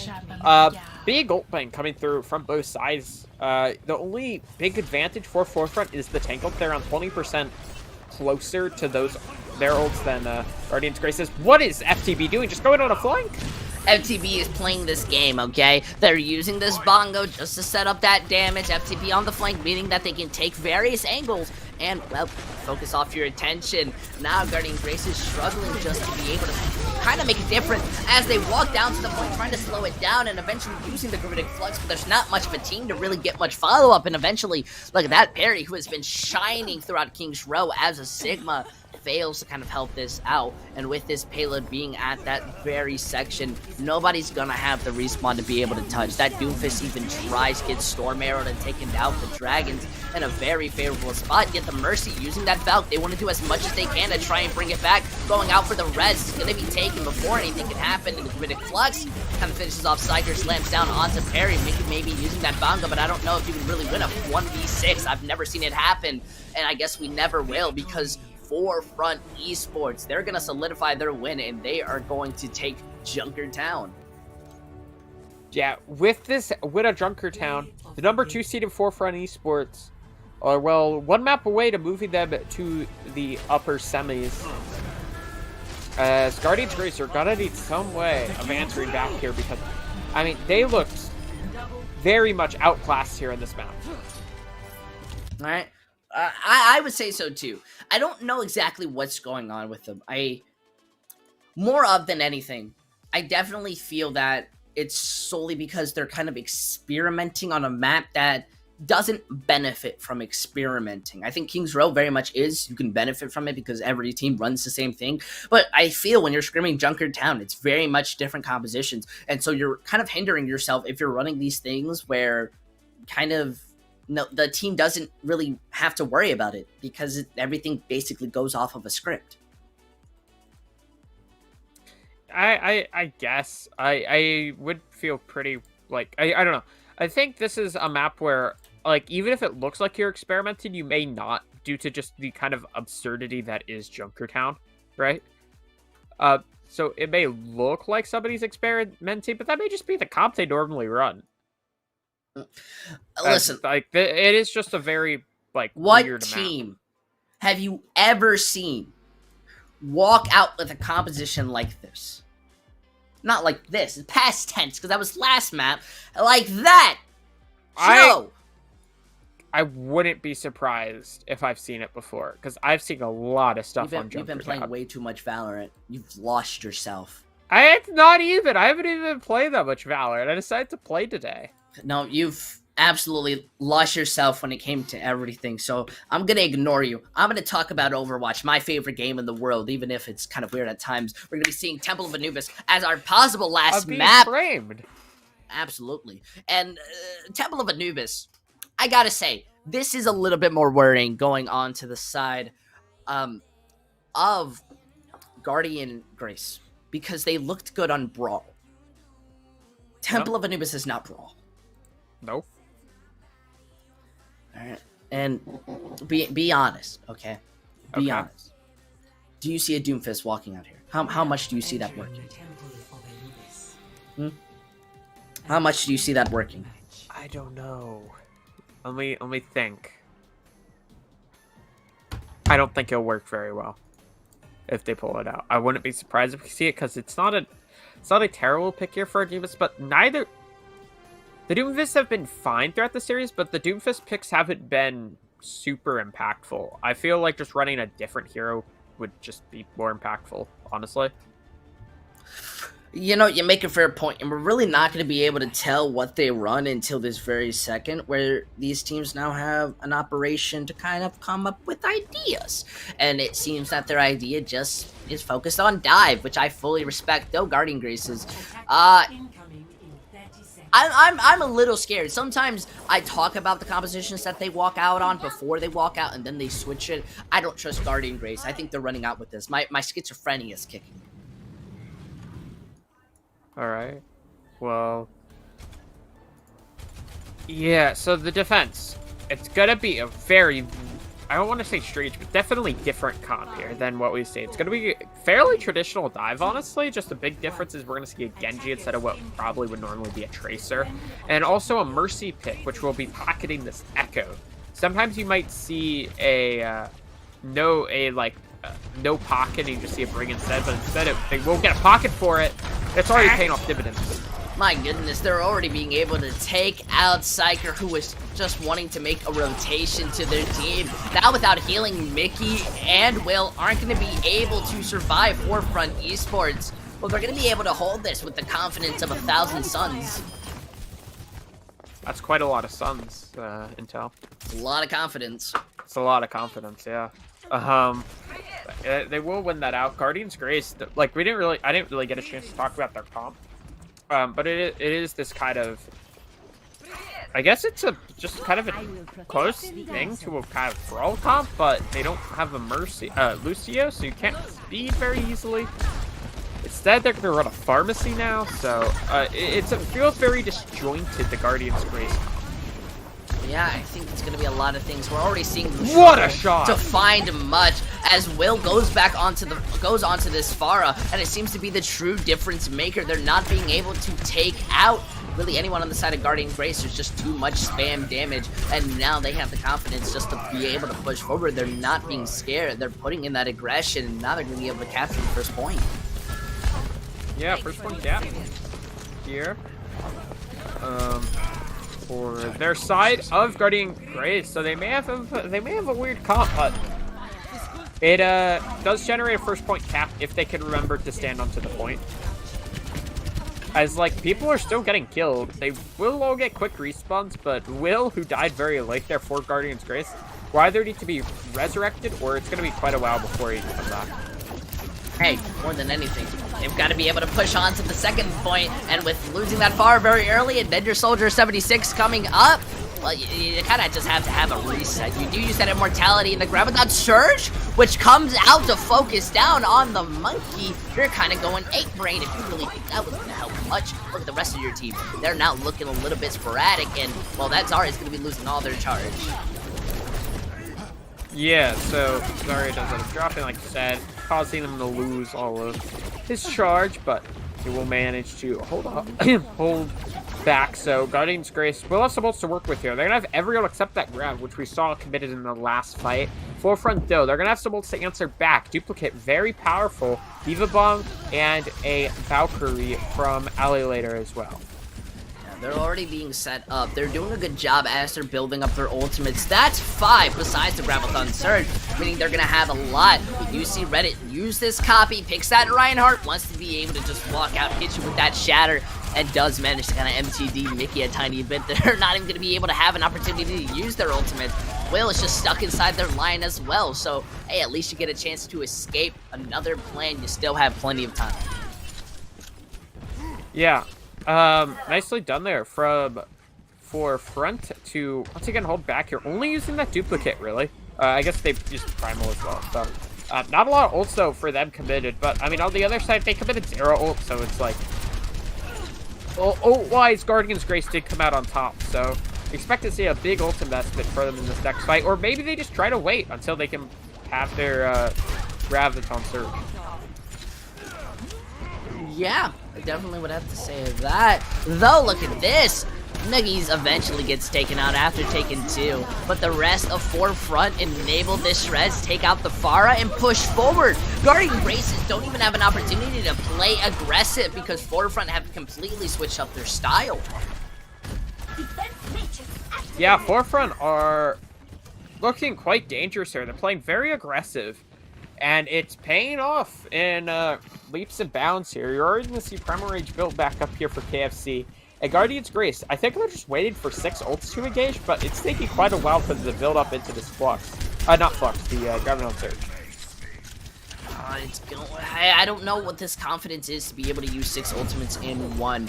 I definitely think you're going to be relying on a lot, and already they're walking out, but then they lose their Soldier 76 inside the small room. Following up, they're stuck just trying to take an opportunity to get an early pick, and Forefront are building just as many ultimates as Guardians have saved. Eventually even using this visor after Nikki uses the Shatter just to make sure, and you pop the grab the moment that you use it. Ah! Yeah, well, I grabbed there. I mean, okay, they're switching comps, so imagine goes onto the D.Va, but you literally just wasted 2 minutes waiting to have 6 ults, and then you use only 4 of them, and you don't really get any value out of half of them. I am emotionally gone now. Alright, I have no definition of understanding of what in the Huckleberry just happened. Because they switched up their entire comp, using up all that time and ult economy. They do walk out playing onto the point, being able to find out the Mercy, with the Monkey being the only one there to kind of contest, is going to be able to kind of move in and try to capture that first tick. But the Echo already loses out their Monkey copy, now has to start getting in these staggers. The rest of Guardian Graces are struggling just to kind of move in. They don't even get the first tick. Eventually they do build that visor up extremely fast. That bomb stopping them from being able to touch, but there is no remake for FTP. Got the first tick. It's less than a minute to stop these respawns and capture the second one. The Doomfist is the last person going to be able to touch, and they already melt you down. Guardian Graces are the most polarizing team, being able to get stopped for the longest time and then stop with only one push. Yeah, for sure. This is a really weird first round. I mean, Guardians Grace, right? They start off on this really disjointed brawl comp. They struggle a lot on first point. In their first bit, they look really lost, and they steamroll, right? They look like they didn't know what they wanted to do, and then they seem to figure it out just like that, and they switch comp and get a lot of work done on first point. Second point, they stay on this comp with like 5 ults for like a minute and a half, 2 minutes.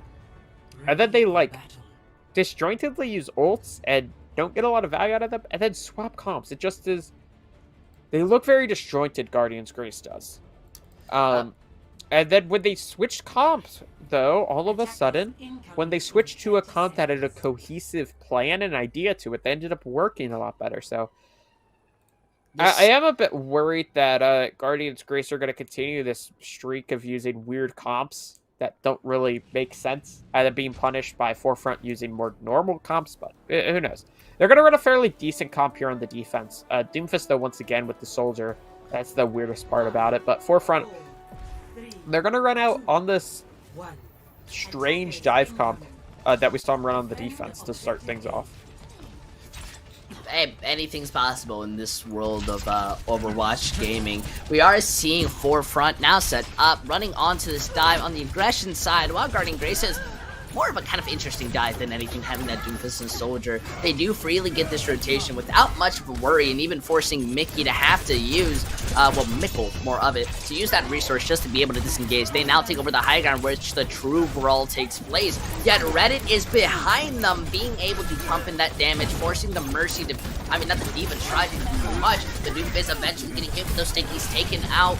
Mickle trying to do as much as they can to just move in, but then the Hansi lands down, taking everyone else out. So with Mickle being inside the backline, not being able to protect their own team, well, we see what happens. They eventually leave themselves open to be taken out. Now Forefront Esports, they have a moment to get not only a higher time bank, but capture the second point. My shots find their mark. 100% agree. Forefront, they look good. They look really good on these dive comps. And they're really close to a lot of ults here, while Guardians Grace are like 60% to a couple. They're going back to this double off tank. I don't even know what to say. It seems they just want to primarily eat the damage that's coming out. We see the Mercy going down already. Tom not having much mosquitoes in your back line, sucking you dry like a mosquito, more of it. Nuggets does get that Nano, being able to push forward with the Primal Rage, but they're all off the point. Eventually they get that first take with around 5 minutes, and this is where the Guardians respawn start to kick in. As they get that DMAC out, they need to have this focus fire if they want to be able to win. No staggers, take no survivors. Doomfist immediately walking out, tries to slam, gets slapped. Tracer not going to be able to touch for just a bare second, but these ultimates are built with Sigma now returning in, plus Piana. That's a benefit. This blade there, combined with that, well, nothing, is going to be able to just kind of melt you down. Thought it had the Nano, but really they don't truly need it. Now with this second take, they just have to have more focus fire. They want to take it out. They lose out peeking, which is going to be an issue moving out, but losing that Doomfist is more of an issue because that res is now opened up and they are getting your Tracer. They are looking for your Lucio, who is stuck trying to touch and is unable to. 4 minutes and 37 seconds for Front Esports have solidified a higher time, but we're going to be seeing more come out of Guardian Grace if they want to be able to keep their playoff chances alive. Yep. That was insane for Forefront. That's a crazy, crazy time bank. They're really close to putting themselves here in the upper semifinals. Well, if Guardians Grace lose the set, they will drop to the losers bracket. Where I could probably figure out who they're gonna play. They would play, who knows yet? They would either play Bird Biting a Lime or Ignited Embers. Those would be they would play one of those two. You're telling me you don't memorize GitGud? Listen, No, I couldn't remember. I thought I couldn't remember which ones. I know every team to ever play in GetGud history. Listen, alright, when I wake up and I breathe GitGud. Do you understand that? But I don't think Grace Guardians understand that. And I'm wondering what's going on in their comms that are kind of creating this disjointed coordinations that are happening. They look like a strong team at times, and then in other times they start breaking it up. And with this composition that they're running on attack instead of just that dive, which worked when they used it, I'm very worried. Yeah, I am too. I think Forefront are in a really good spot to win this. As Guardians Grace, they're running a Hog's Feet comp with Doom Reaper. And then they're running a back rig. This is... Yeah, they're already set I out. think they're getting kills, though, so never mind. It works to their benefit. They're being able to find out the DPS, Mercy, and Winston. Sure, Reddit's being able to get those picks, but being focused out by the Baptiste is a struggle in itself. Not going to really be able to do much. They have to really rely onto the second point. Though, Guardians really only have one fight if they want onto the second point, if they want any chance of capping.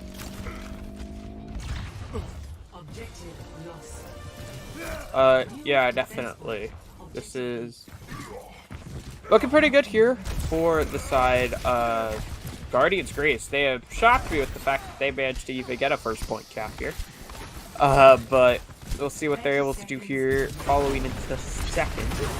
Okay, well, following into second, we're just seeing Forefront run onto the Brawl and start pushing in. They take out the Doomfist. They use that anti to make sure he got no healing. And now with that immortality far past Guardian Grace's, well, they're just walking into FTV, eventually using that inspirational charge at 1 HP, barely able to survive and escape. Mosquito's the one who sacrificed, but now Guardian Grace, they have to touch that point. We see the Reaper using their own Wraith, while Reddit eats up the entirety of their backline. They're just barely kind of doing as much as you can, but Brig is by far the strongest character in this game, as you just get hit by taller Brig with the German kind of accent, and they're going to be able to capture this, well, defense. As we see Forefront Esports, they're going to solidify the fact that they now have a very good win condition. You either cap the first point and you get a draw, victory, or Guardian Grace full hold you. But they have continuously looked weaker as the series has been going on, which is getting worrying. Yeah, Guardian Grace, they did okay for their attack, but this is definitely not what you want to see. This is going to be very, very tough here for Guardians Grace. Forefront Esports pulled off a really good attack. 4.5 minutes in the time bank. I mean, this is more than you would get in like a regulation attack, right? So if you're Guardians Grace, you're going to have to pull off a miracle of a defense to pull this off. Miracle of a defense is, not to put it lightly, you know, I'm not a religious man. All right, I'll tell you straight up. But if there's any time to pray to Blizzard, the gods that hold your game in their hands, it is now. Because you're running with Double Shield. It is a very good composition. But they haven't been looking good when it comes to Unified as a team. They work better when they're playing split and more quick play. Yeah,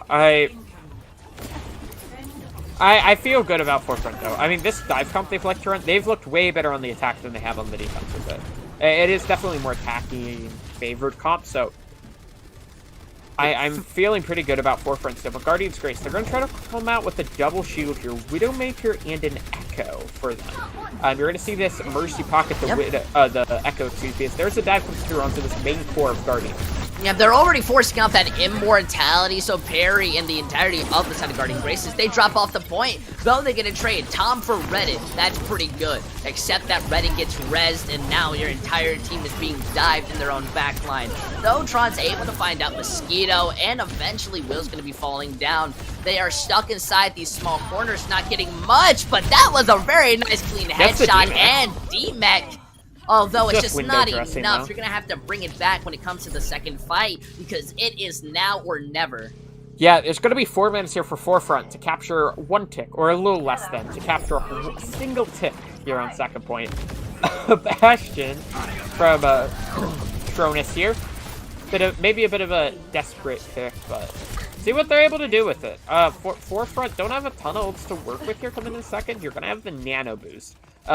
I expect them to go forward onto the Winston, probably.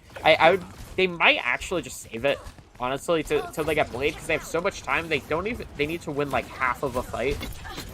So hey, really, half they of a fight have a lot of options.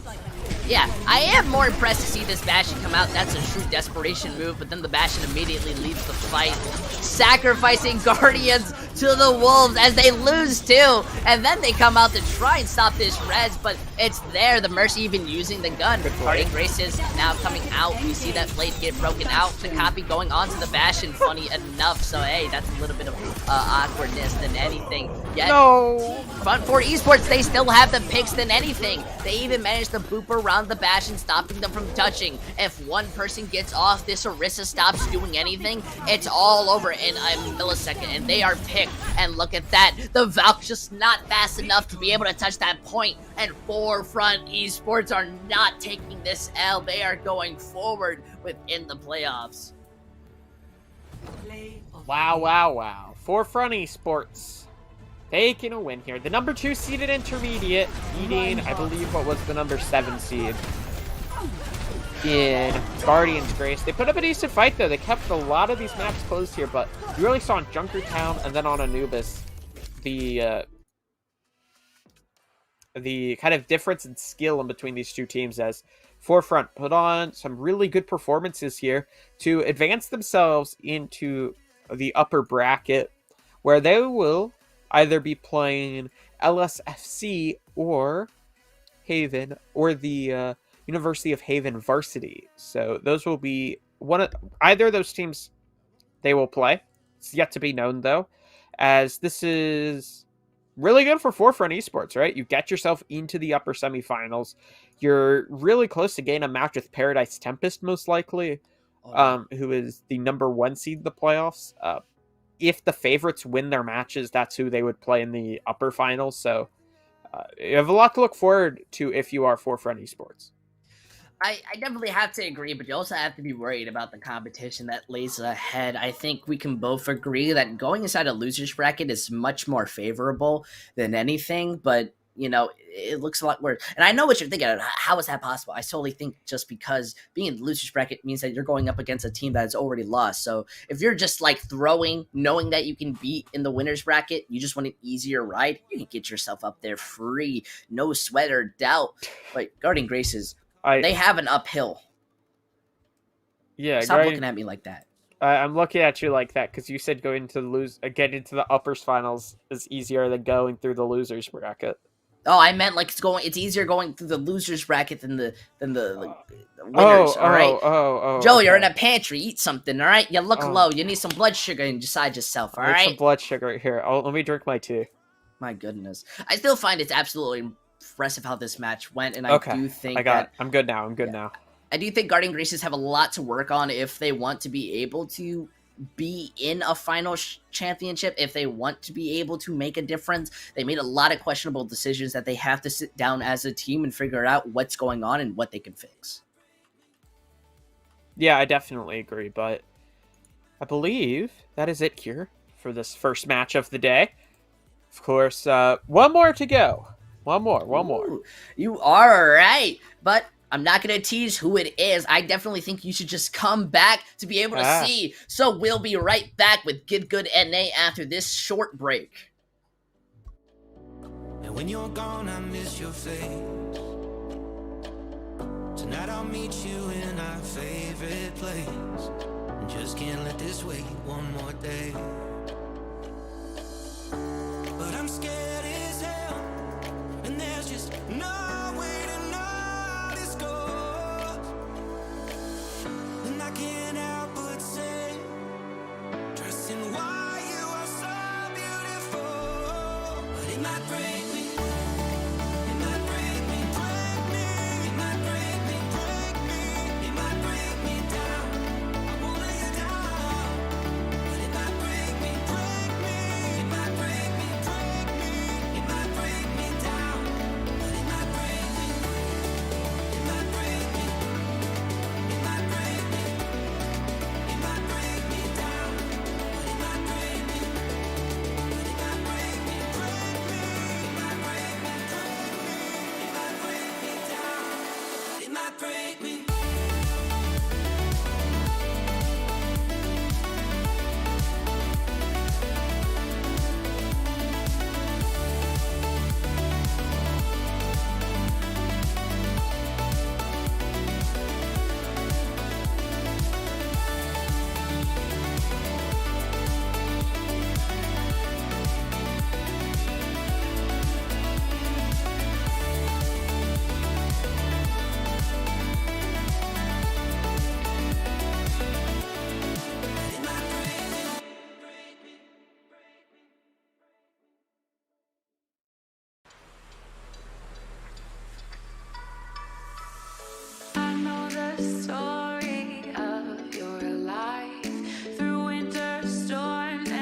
My mind is a minefield. Watch your step, that's not a threat, no. My heart is a house of cards. They had those shaky hands, they let me fall apart. And I know it shows, yeah. You keep me on my toes, yeah. Just one more song, yeah. Play it till I'm gone. When I start sinking, all my demons start creeping in. When I start breaking, will you be waiting? They did find Cucumber, but he's gonna lift him. Oh, Vulcan gets caught right into that, and Speed is gonna be Oh, able to follow no. up. Talk You about let jumping him over to the do. Doofus, talking about playing into the A Doofus. manos de la bola. Ya son 3 las picks que conseguía el equipo de British Hurricane. We need your help to decide our opinion outpost MVP of the match. He's got a minute to kind of work some sort of pick against this Doc, and oh my good lord, they just got eviscerated. See? Oh! He's not dead! Hey, now he's dead! Holy cow, I've never seen someone get so aggressive. Oh, catches their opponent outside of the building, and that is it. It's Rocket League Wednesday on the High School Esports League home room. I am, as the kids say, vibing right now. This is just fumes for them, while Pharaoh rips shot after shot after shot of the back of them. Good wall towards site, but it's already been broken, so they can't even get that spike down trustedly. Camera over towards site, and again, it's getting all that information. Heapbot going absolutely massive! Here in this map number 4 season, up on championship point, being up 2-1. Nifty dropped down to 19 HP. Joker with his M13 in hand is just trying to hold the angles.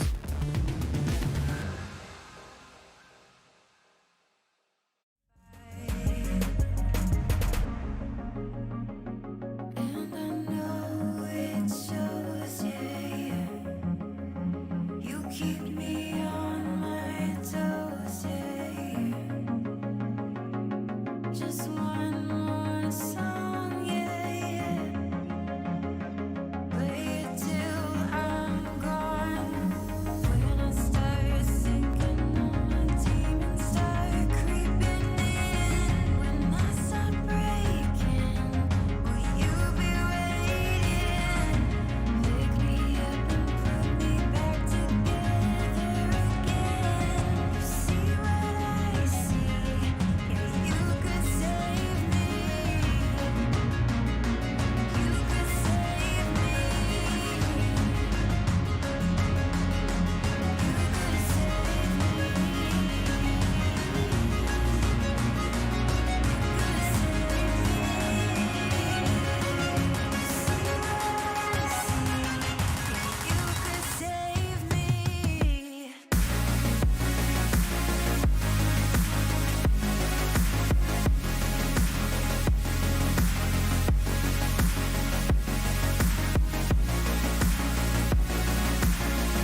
Heart overhead, and I guess love to watch the way you made me into a mess. Hands on my dress, neon red. You were everything I didn't need until you left. Now I'm dancing around my living room. I get drunk on the thought of you and I, when you were mine. See your eyes in every stranger. I replay the way that we were till I'm high. No, it's not right. I miss you missing me like you used to, yeah, like you used to. I miss you kissing me like you used to, like only you do. You know the good things are never as good as the bad, and your love is better than anything I've ever had. Oh, I miss you missing me like you used to, yeah, like you used to. I know you're gone, and you probably just forgot me. Yeah, you're moving on. But I can't let go, 'cause I'm still sleeping with the moments, lying with your ghost. Now I'm dancing around my living room. I get drunk on the thought of you and you're not mine. But I miss you missing me like you used to, yeah, like you used to. I miss you kissing me like you used to, like only you do. You know the good things are never as good as the bad, and your love is better than anything I've ever had. Oh, I miss you missing me like you used to, yeah, like you used to. Heart overhead, and I guess I love to watch the way you made me into a mess. I miss you missing me like you used to, yeah, like you used to. I miss you kissing me like you used to, like only you do. You know the good things are never as good as the bad, and your love is better than anything I've ever had. Oh, I miss you missing me like you used to, yeah, like you used to. You know the good things are never as good as the bad, and your love is better than anything I've ever had. Oh, I miss you missing me like you used to, yeah, like you used to.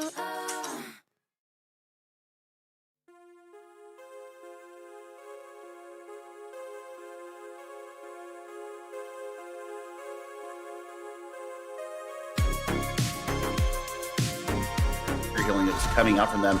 And then the Ana goes down after that, and it was just quick cleanup. Resignations and Witty Wave really clutching out in the DPS department for SM, and they've got first capture crossing 15%.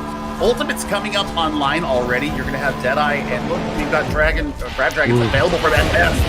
Oh, they're gonna waste no time in committing it. The Graviton comes out. It was there, but it's not gonna get any. So excited. Thank you so much, Sidebjorn. Living up to the beautiful strats from Warrior Esports. They're gonna go ahead and teleport directly onto the point, so they will be meeting them tantamount. Nothing to try and eat it with, nothing to stave it off, no support ultimates. They've got a shatter. It might just have to be put in to keep the Bastion ult, but they don't care about this Bastion ult. They've got a Batiste! Oh man, this is just nutty right now. This is not something that you want to push in on, but it's going to be the bomb and the charge into Mansion picks up 3! All of the 3 that you want, the Reinhardt, both of the supports, and this is the fight done already. Frost Dragon comes.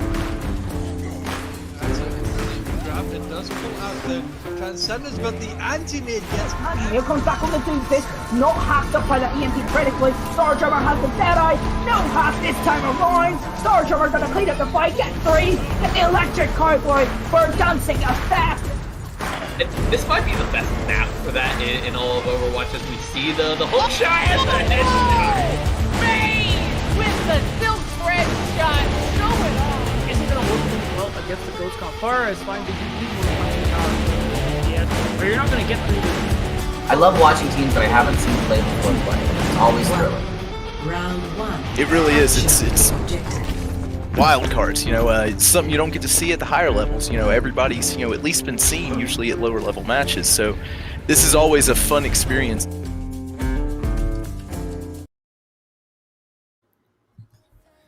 Hey, welcome back, everybody. I sure hope you enjoyed that break, or if you're just tuning in, we've had a bit of a couple missteps, some bad English, some bad reading, some bad math. Either way, we are standing tall and proud within the playoffs of the NA season.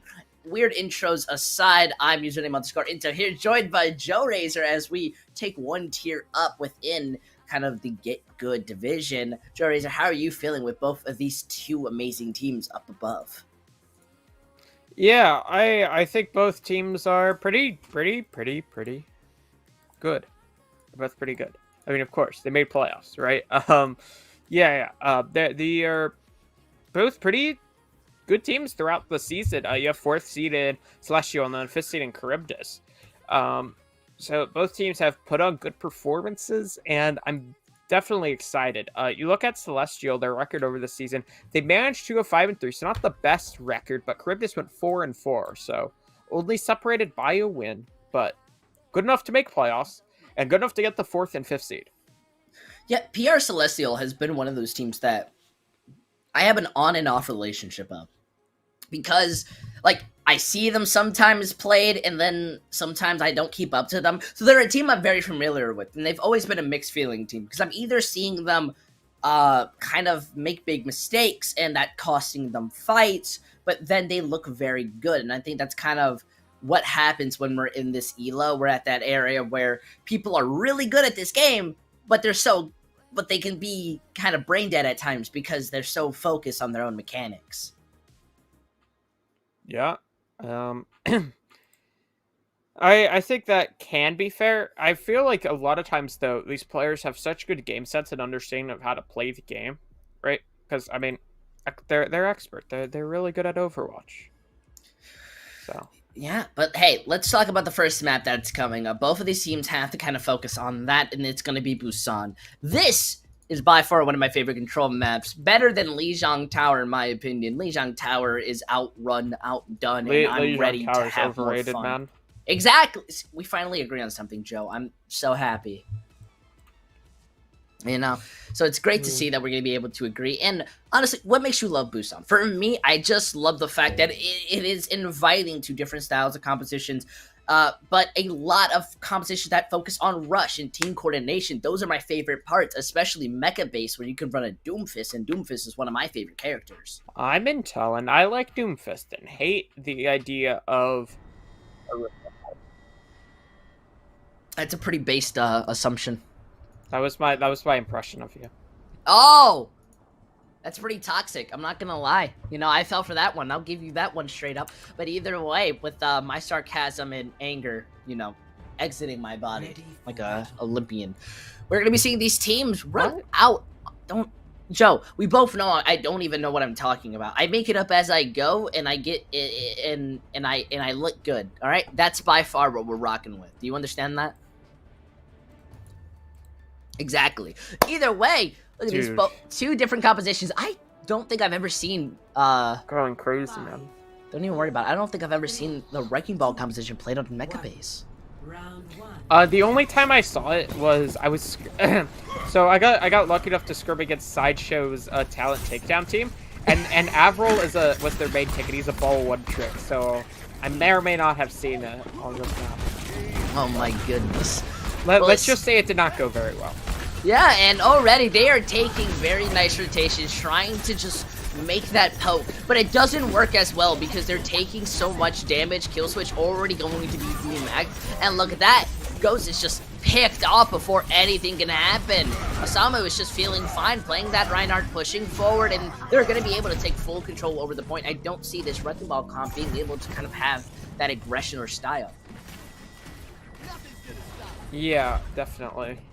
This Wrecking Ball comp I feel is going to struggle quite a bit here against a very just kind of basic brawl. Because your only way to get into these fights, right? You want the Wrecking Ball to create some disruption, kind of move somebody away from the fray, to allow the Tracer to capitalize on that. But I mean, look, Beowulf sections up the ball, and there he goes down. Ozone Oh, that's gotta hurt more because they also lose out Natsu, who's trying to flank around the Brig, who wanted to try and use her rally, whip just to be able to get much, and the Ashe, who somehow lives longer than expected. I'm more curious, how do they try to break in? It seems that they're more looking into switching things up with Natsu going over to the Sombra. Yeah, they will swap over onto the Sombra here to run this. Instead of the Tracer, I would honestly like to see a Tracer Sombra. That would be my favorite variation currently, I think. But they're going to have to walk into 2 DPS ults, the Blizzard and the High Noon, as well as the Shatter close to a Diva Bomb and then a Window. So a lot of ults to work against. Yeah, they are slowly capping the point, but this window stops anyone from kind of walking out and doing some damage. They do have the Transcendence as a way of security, but they're not able to eat that Blizzard fast enough. That was almost a quick kind of reaction from Killswitch, but it's just not enough. Though the Transcendence does manage to save out the little tiny squishies who were there, but the Shatter lands just after everything happened. And then you use the Bob, and it fits the name. That was a deception. It was optical. Yeah. Great stuff from them. So you can see, coming into the final fight here, baby. Not really any ults for Celestial. They used everything they had other than this rally. And there's a Sound Bear from Sada. Yep, they're already losing out too. The Sound Barrier lets them move forward without any care in the world. Sure, that High Noon mostly gets Ian, but they don't have any ultimates but the Mine to really help them out, and no team to really make room off of it. The Wrecking Ball also messes up. All the momentum isn't even able to touch, same with Killswitch, so we're not going to be seeing PR Celestial being able to capture this back. And this is kind of the point that I want to bring back up from the intro. I see them make very big mistakes like this, and it's always kind of confusing what's going on.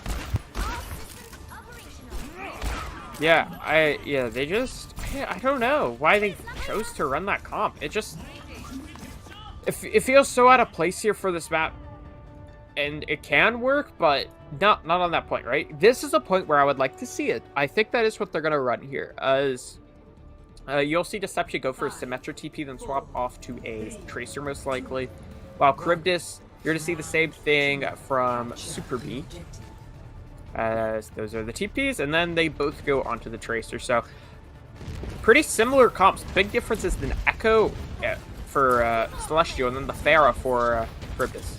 And I think this is the moment where Celestial can feel a little bit more proud, except when they walk out and then they see Neptune playing that Pharah. And Pharah is the rudest character because look at the amount of burst damage you're already being able to place down. Eventually a Ghost is going to be picked while the support line is kind of moving in, taking them out. It is still somewhat of an even trade, but with OZ kind of dangerously low, there's not much that they can do. Though they do manage to trade out, finding out Char's own Wrecking Ball, so Celestial has this more in the favor. They do want to play more onto the point, try to start getting those ticks, want to get as much capture as possible, while we see Char try to have a reset, maybe a moment to rethink, though they still push out, manage to find out OZ, still not enough. They don't really have a team to be able to bring this point back, and even now they look like they more or less want to reset, yet they play at this mid-range, being able to find out too. They still want to take this fight, though Speedy gets picked out. The Echo Natsu trying to just kill this Mercy who's flinging around, the hardest hero to kill, as we see the Diva being able to clean up, even Septa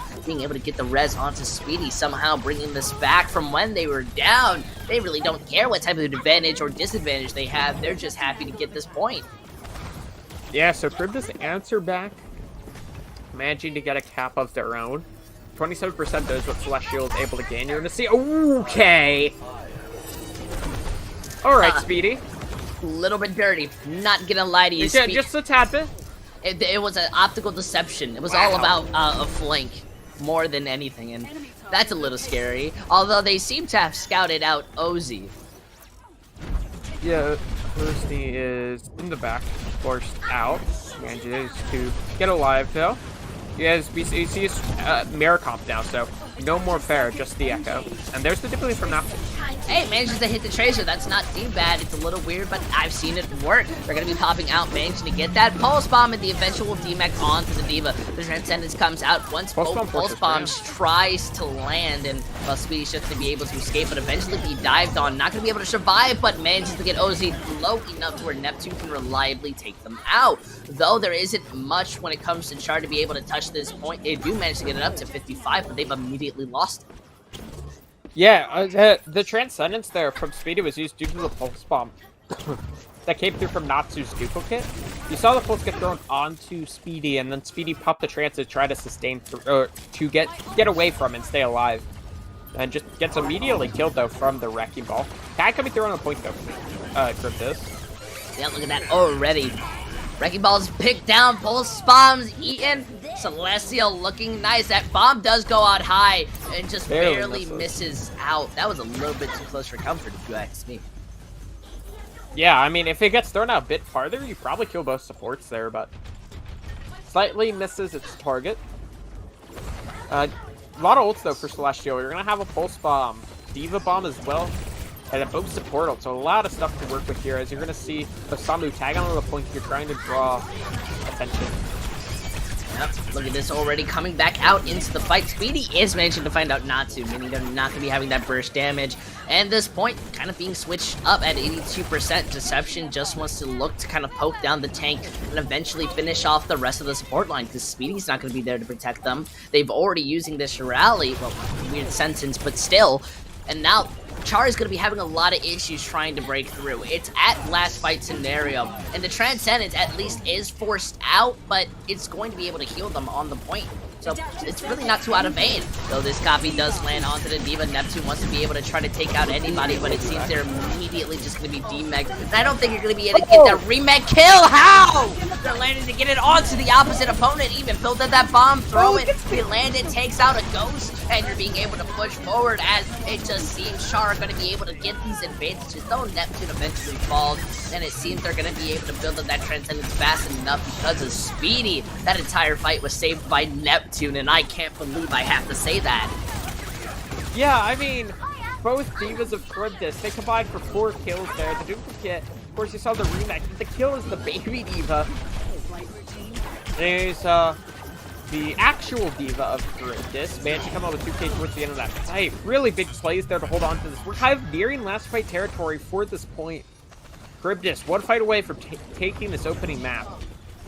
Hey, more than anything, they're getting extremely close from just solidifying their ability to make these kind of plays to win off. They do have ultimates using Septa's rally to have some sustain, and eventually Natsu's going to be taking that D.Va. Though a ghost gets picked off, they are going to be looking to kind of trade in onto Speedy. Even eating out Super B's Pulse Bomb means a lot. They threw the bomb onto the point, just barely getting that touch, meaning that they are going to be having some sustain. The rematch being broken down, and that bomb's high in the sky, almost managing to take out, especially with that boot. We're going to need to see Celestials bring it back. They're at a major disadvantage, especially with those mines just barely being able to touch the Tracer. Their Pulse Bomb gets eaten. It was an optimal deception once more. We see them trying to be able to take out Septa and push over the rally, now coming onto the point, but split off by the mine, now taking so much damage and eventually melted down. We're not going to be seeing PR Celestials bringing it back. We're going to be seeing the opposite side, a team I cannot pronounce just yet, so I'll keep calling them Charybdis. Charybdis. Maybe just have easier names to pronounce, because we're looking at them being able to win out on Busan. Yeah. Great job there from Charybdis. They take PR Celestial's map pick of Busan. They're off the set. Just a small thing, there was 3 Pulse Bombs needed for both, if you combine both D.Vas. They combined 3 Pulse Bombs on that final point. Yeah, there's 2 ways to look at it. It could either be, wow, those are some big plays there from the D.Vas, or you could be like, the Tracer should have timed their Pulse Bombs better. But yeah, it was great job from both of them. I think more than anything, it's more on the Tracer's fault for letting their Pulse Bomb get eaten, because DM is such an easy ability to avoid if you use your eyes. I wouldn't say easy, but...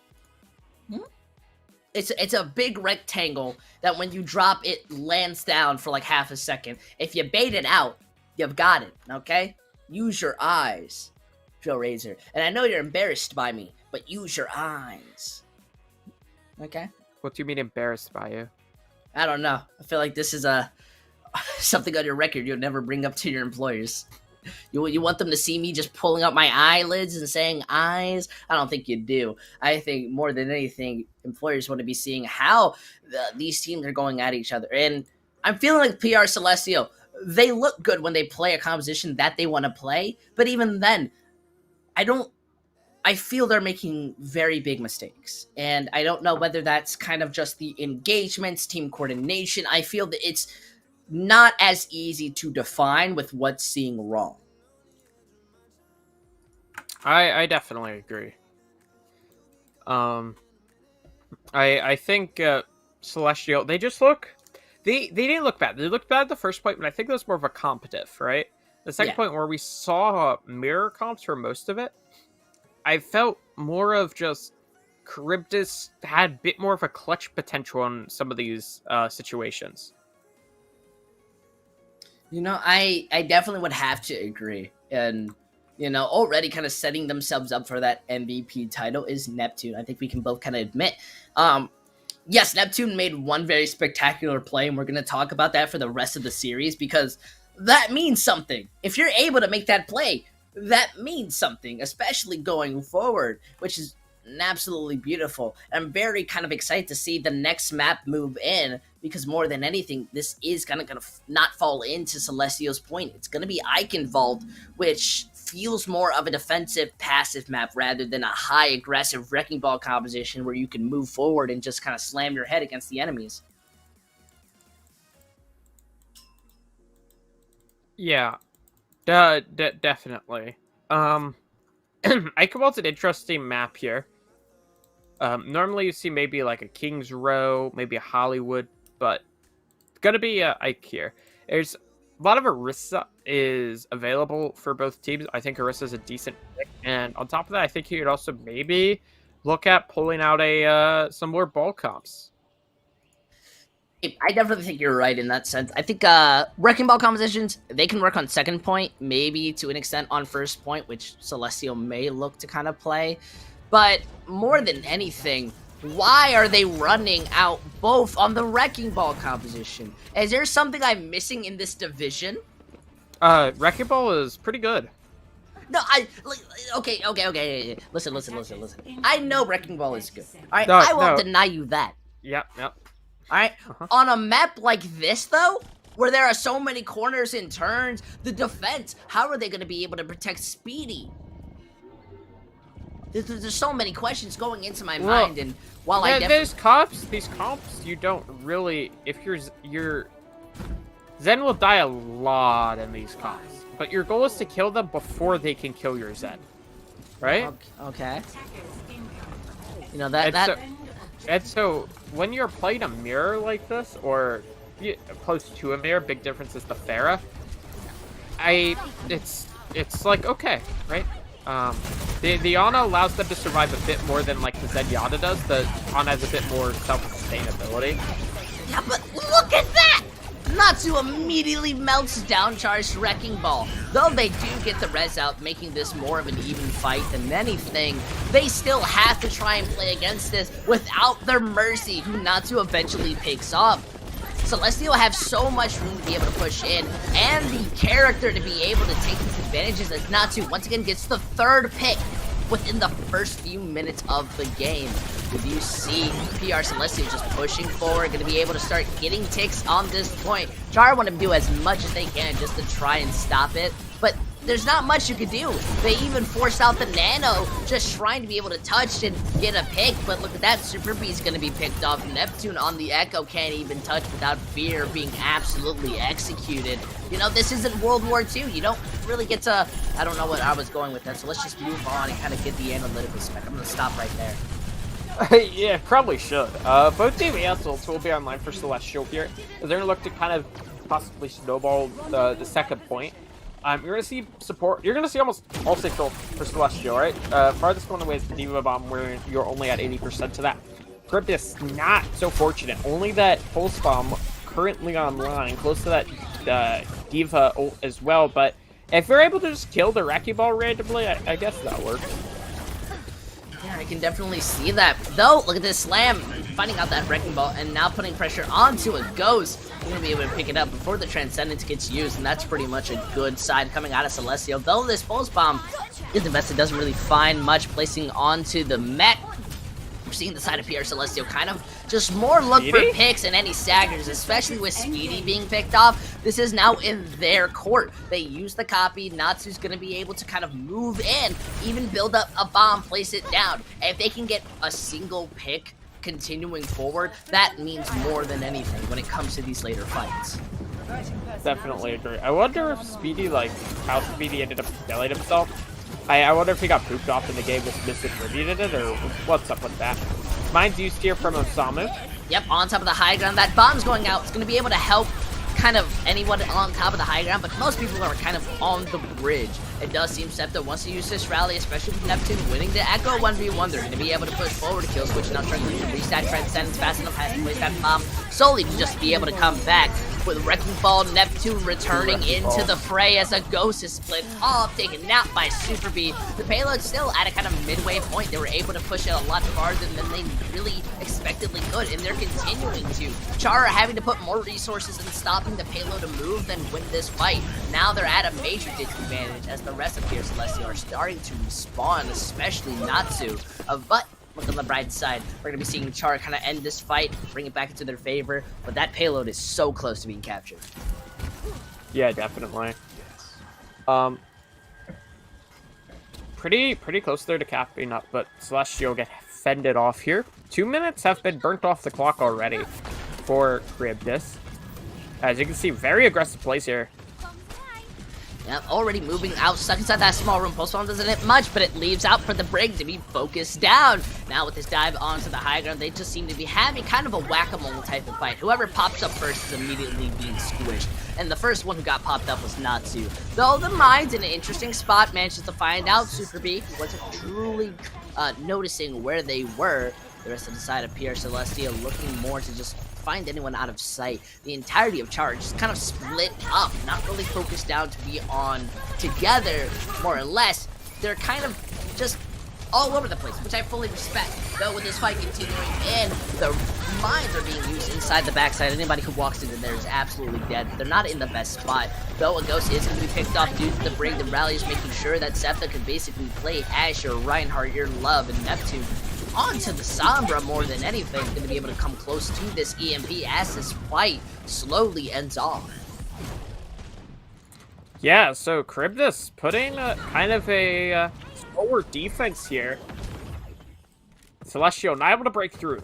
They're going to have both DPS ults to work into this next fight, though. As they're going to have every ult essentially other than the mines now that I look at it. So it is definitely a winnable situation for them, but Charybdis, with how they're lurking, I'm not too sure, because they're going to have the EMP, they're going to have the Pulse Bomb, and there it is, the pick already. Hey, it's very much a benefit, and now they're just continuing to move forward. Though Kill Switch is able to escape, and the rest of PR Celestial are able to build up a good amount of ultimates, the payload is slowly moving back. That's going to be a further issue as we continue on, and the timing goes down to less than a minute. Yeah, less than a minute on the clock here. And an early EMP hits 3.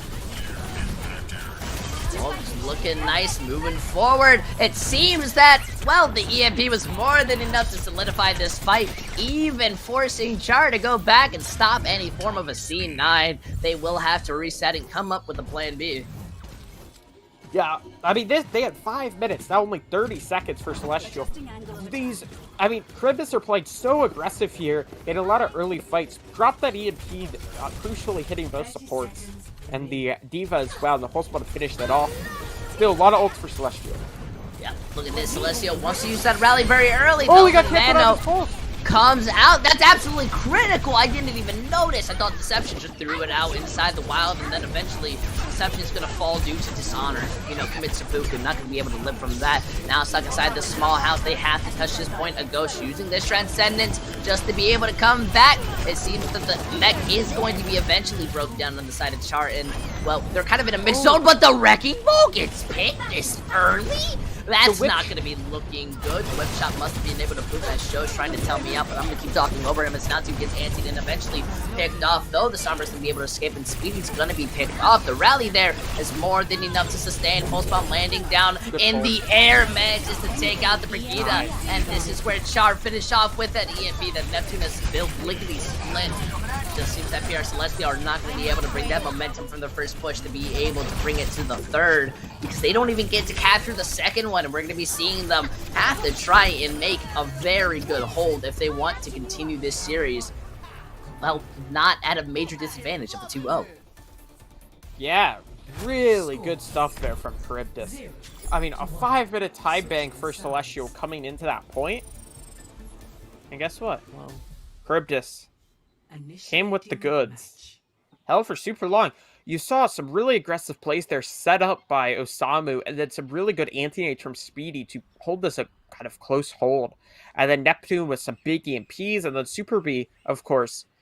Super B and Osamu, they look to have this kind of great coordination, and they managed to work together really nicely to finish off these fights. And Charybdis there, looking really good.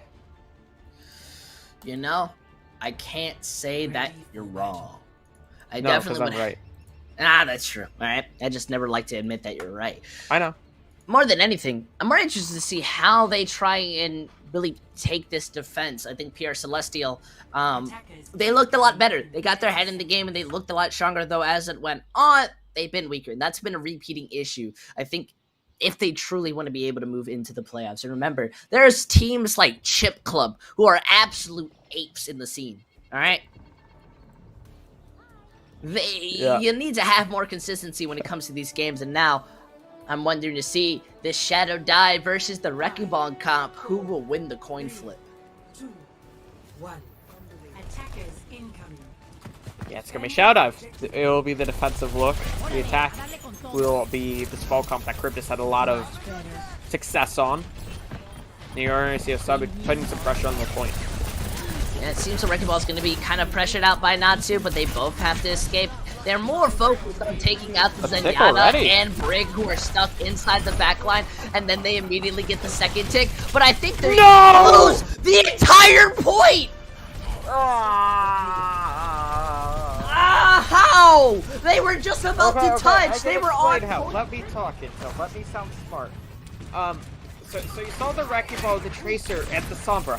They just went out to the point, right? It started with just the Wrecking Ball to try to draw some attention. It drew a decent amount of attention, so they saw the Tracer come back to help. And then they're like, okay, screw this. Let's go kill the 3 members of the team that are split off and easily killable, right? The Diva, the Brig, and the Zen. But guess what? You left for a bit too long. And when you have 3 people on that point, it just happens up so quickly, and I guess Celestials weren't prepared. Yep, more than a bit too long. We're already seeing them take this early fight. PR Celestial want to be making a difference. Taking Speedy is going to be able to help. No Discord trying to take you, but losing out your monkey basically means this is going to be a bigger issue, especially those mines stopping you from escaping. The Lucio just barely gets that healer to be able to survive for a bit longer, but they're now all stuck inside the enemy's area. They're in this kind of weird spot to where they feel forced to use that EMP. Hey, I'm not judging. I guess you gotta do what you gotta do. And it seems that what they gotta do is be able to push this further. PR Celestial, though, having an EMP of their own, may be able to kind of have a consistent hold. Yeah, definitely. As we are, I mean, that's a nice pick on Speedy, but one fight away from seeing the end of this map here, and Osamu, if we can get a pick off here pretty early, be quite massive, and he nearly got picked off, but Celestial gonna force Charybdis back there with that pick on the Speedy that happened quite early, and not a great EMP, though, from Natsu. I definitely have to agree. Though they are stopping this C9, look at that, even using the coalescence, they got very scared. They just pop it out, say, no, no, no, no, no. Yeah, 100%. It's coming next fight. I see a lot of ults for Charybdis, almost everything except the EMP, but Celestial has some stuff to work with as well. Everything except an EMP of their own. Yeah, throwing out that bomb as well. it kind of helps. They're pushing this payload. Now Celestial have to touch through. D.Va is really the only person, but with that hack hitting you, you're not going to be able to use your bomb to come back immediately, so you have to try and survive for that time being. If they get off the point for even a second off PR Celestial, they will struggle as Speedy and the D.Va are there. Moira is able to come back, same with not only Cassidy, but Sombra. It's just not enough. They're scrambling together. And once again, we're going to be seeing the enemy side. Joe Razor, please. Charybdis. Thank you. Charybdis take the series when it comes to Eigenvault. Already putting themselves once again at a match point. Pure Celestial, they definitely need some work if they want to be able to bring this back. And what do you think is happening? I think they were looking good initially, but I don't know how to feel. Yeah, I will tell you what emotions you should be feeling. It's just, I don't know. I honestly, Charybdis, they look so much more decisive than Celestial do. Celestial just look like they're second-guessing themselves, or if they're not necessarily second-guessing themselves, that Charybdis just are playing super fast, they're playing super aggressive, and Celestial just seem not to have an answer. I definitely have to agree. You know, those feelings you made me understand were there, and I'm already so mentally drained. But still, to think that this is over for PR Celestial, you'd be a fool to think so. Alright, in my heart, in my chest, I still fully believe in them. But do you? You'll have to see if they manage to bring it back or will lose the next map after this quick break. They did find Cucumber, but he's going to lift him. Oh, Vulcan gets caught right into that, and Speed is going to be Oh, able to follow no. up. Talking You about let jumping him over to do. the Doofus, talking about playing into the A Doofus. manos de la bola. Ya son 3 las picks que conseguía el equipo de British Hurricane. We need your help to decide our opinion outpost MVP of the match. It's got a minute to kind of work some sort of pick against this Doc, and oh my good lord, they just got eviscerated. Oh! He's not dead! Hey, now he's dead! Holy cow, I've never seen someone get so aggressive. Oh, catches their opponent outside of the building, and that is it! It's Rocket League Wednesday on the High School Esports League home room. I am, as the kids say, vibing right now. This is just fumes for them, while Pharaoh rips shot after shot after shot of the back of them. Good wall towards site, but it's already been broken, so they can't even get that spike down trustedly. Camera over towards site, and again, it's getting all that information. Heapbot going absolutely massive! Here in this map number 4 season, up on championship point, being up 2-1. Nifty dropped down to 19 HP. Joker, with his M13 in hand, is just trying to hold the angles.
healing that was coming out from them.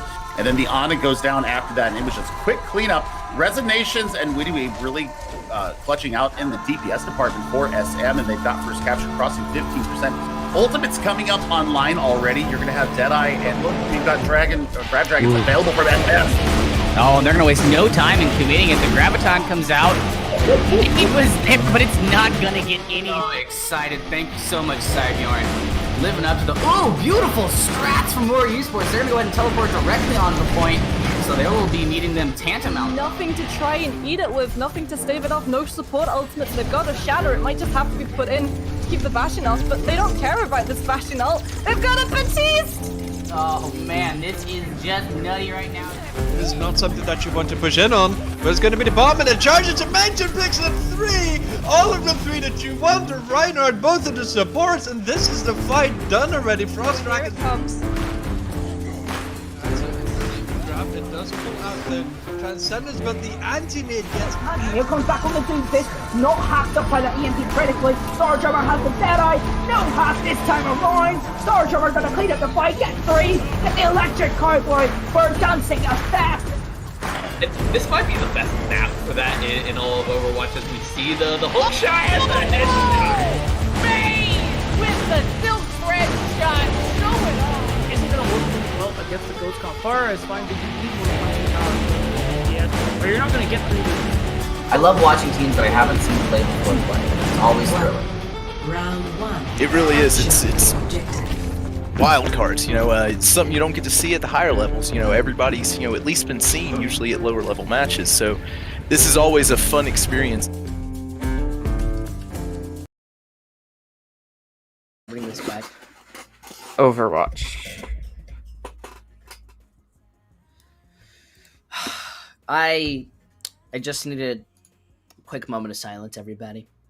We are here in a very incredible game right now. Very, very incredible. Yes. And by incredible, I mean quick. And by quick, I mean flash speed. Because we're already at the halfway point, 2-0. PR Celestial struggling to finally make a difference. And just to get it out of the way, our next map is going to be one that kind of me and Joe disagree on where we think this is going to be going out on. But it is going to be Junkertown. Which Junkertown. I have mixed feelings on.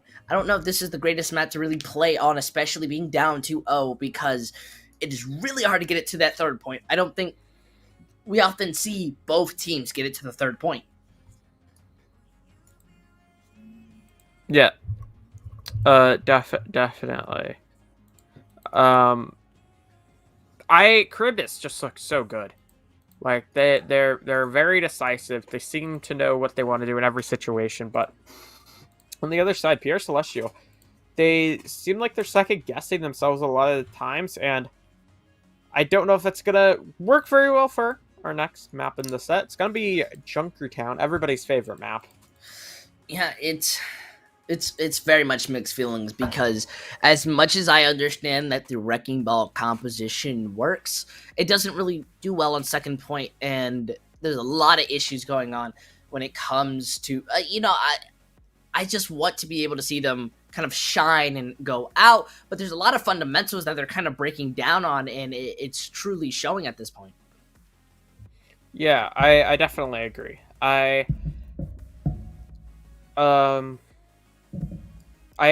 feel pretty worried if I'm the side of Celestial, because like you said, it's not the greatest map to play if you're kind of not sure what you want to do, because it's a very wacky and bonkers map. A lot of stuff happens on Junkertown. It never makes any sense what happens on Junkertown. But yeah, I am definitely just see what each team thinks is their best bet. I would imagine we see a lot of ball comps and Orisa mainly. I definitely agree. Orisa very much works in these types of strategies too. They look good, and that's only because you're being able to play as a team. You're being able to stay in one spot. Wrecking Ball can kind of be a little more breaky. Yeah. Do you know? I know. I think you're just nodding your head because I don't make any sense. Don't you go quiet on me, Joe. Look at him, chat. He's just staring at me. He's gone mad. Either way, I do think Junkertown at least built up to Pierre Celestial, possibly building back some momentum. If, and I mean if, they're being able to push it back first point, second point, and maybe a third point if the enemy team are feeling generous enough, I definitely think this is one of those maps where you bring it back. Escort is all about pushing it forward. It's all about momentum. If you're not pulling in kind of with that energy, then you lose the opportunity to have a time bank. You lose the opportunity to be able to push it as far as you naturally can, and that means a lot. So I think if they are able to win this, then moving on to 2CP, well, they'll have a lot more confidence. Yeah, if they're able to take this map, Celestial are, I feel pretty good about them in the rest of the set, but I think this map is going to be such a pain to be able to win. I think it favors what we've seen Charybdis want to run, and so if we do see a win here from Celestial, I will be surprised. Hey, I wouldn't be. Celestial, by far, I love you guys. All right, hit me up on that Twitter. DMs are open. They've got potential, and I see it in them. Okay. Sure. Joe, Joe, I may not be able to see your face, but I know the face that you're making. Okay. Yeah. Either way, I'm more interested to see what they run out on. Already getting set up. Both of these teams running out on what we're not too surprised on, the Wrecking Ball composition. But how do you feel Natsu possibly not even going to be running that double sniper? I don't think double sniper is a thing you have to run. They are going to run on the defense, so that is what Charybdis are going to go for. It's going to be a SIG and a ball for them. The Brig Zen and double sniper. The attack, they're going to currently on a very similar comp, only difference is their second DPS. Currently on the Tracer. I like the Tracer. I think you can get a lot of room with it, especially if Neptune can't shut you down. So, you know, it can work both ways, but either way, Mr. Joe Razor, we're going to have to see how this turns out. Yeah, definitely. Yeah. Already pushing forward, we do see Super B kind of more anticipating the enemy sniper deception. The deception seems to be having their own issues, full toes being missed, but the Brig being shot out. Both sides are being seen, so it is more kind of a slow ensemble trying to figure out who to go after, but it seems that OZ wants to be able to focus out the Widow, but then gets hit with that Discord Orb and so much damage on both sides. It seems that whoever's going to get the first Widow kill is going to make the momentum switch to their side. As Deception goes down, as Super B finds out OZ due to the slam inside the air, it looks like they aren't going to be able to do much because the Widow is able to look down on your sight and just prepare for a headshot. And sure, Natsu's able to get the Wrecking Ball, but Wrecking Ball comes back really quick, so I don't think it's much of a worry. Oh, yeah, for sure. This is looking pretty good defense so far. Card's continuing to move those. Pulse Bomb gets the Sigma shield. Oh, just barely, and it, manages to save their life. And as this fight reconvenes, Super B's looking out for the Widowmaker, is very scared, but the rest of the team are making sure to focus on everyone who's going inside the flight. Sure, the Sigma and Wrecking Ball are pushing the payload, but with that slam headshot, Super B is making sure these play highlights look absolutely phenomenal.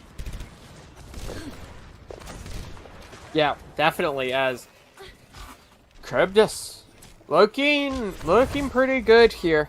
Attempting to pull off the Alama. As they're going to have bottles to work with here. Essentially, most everything here.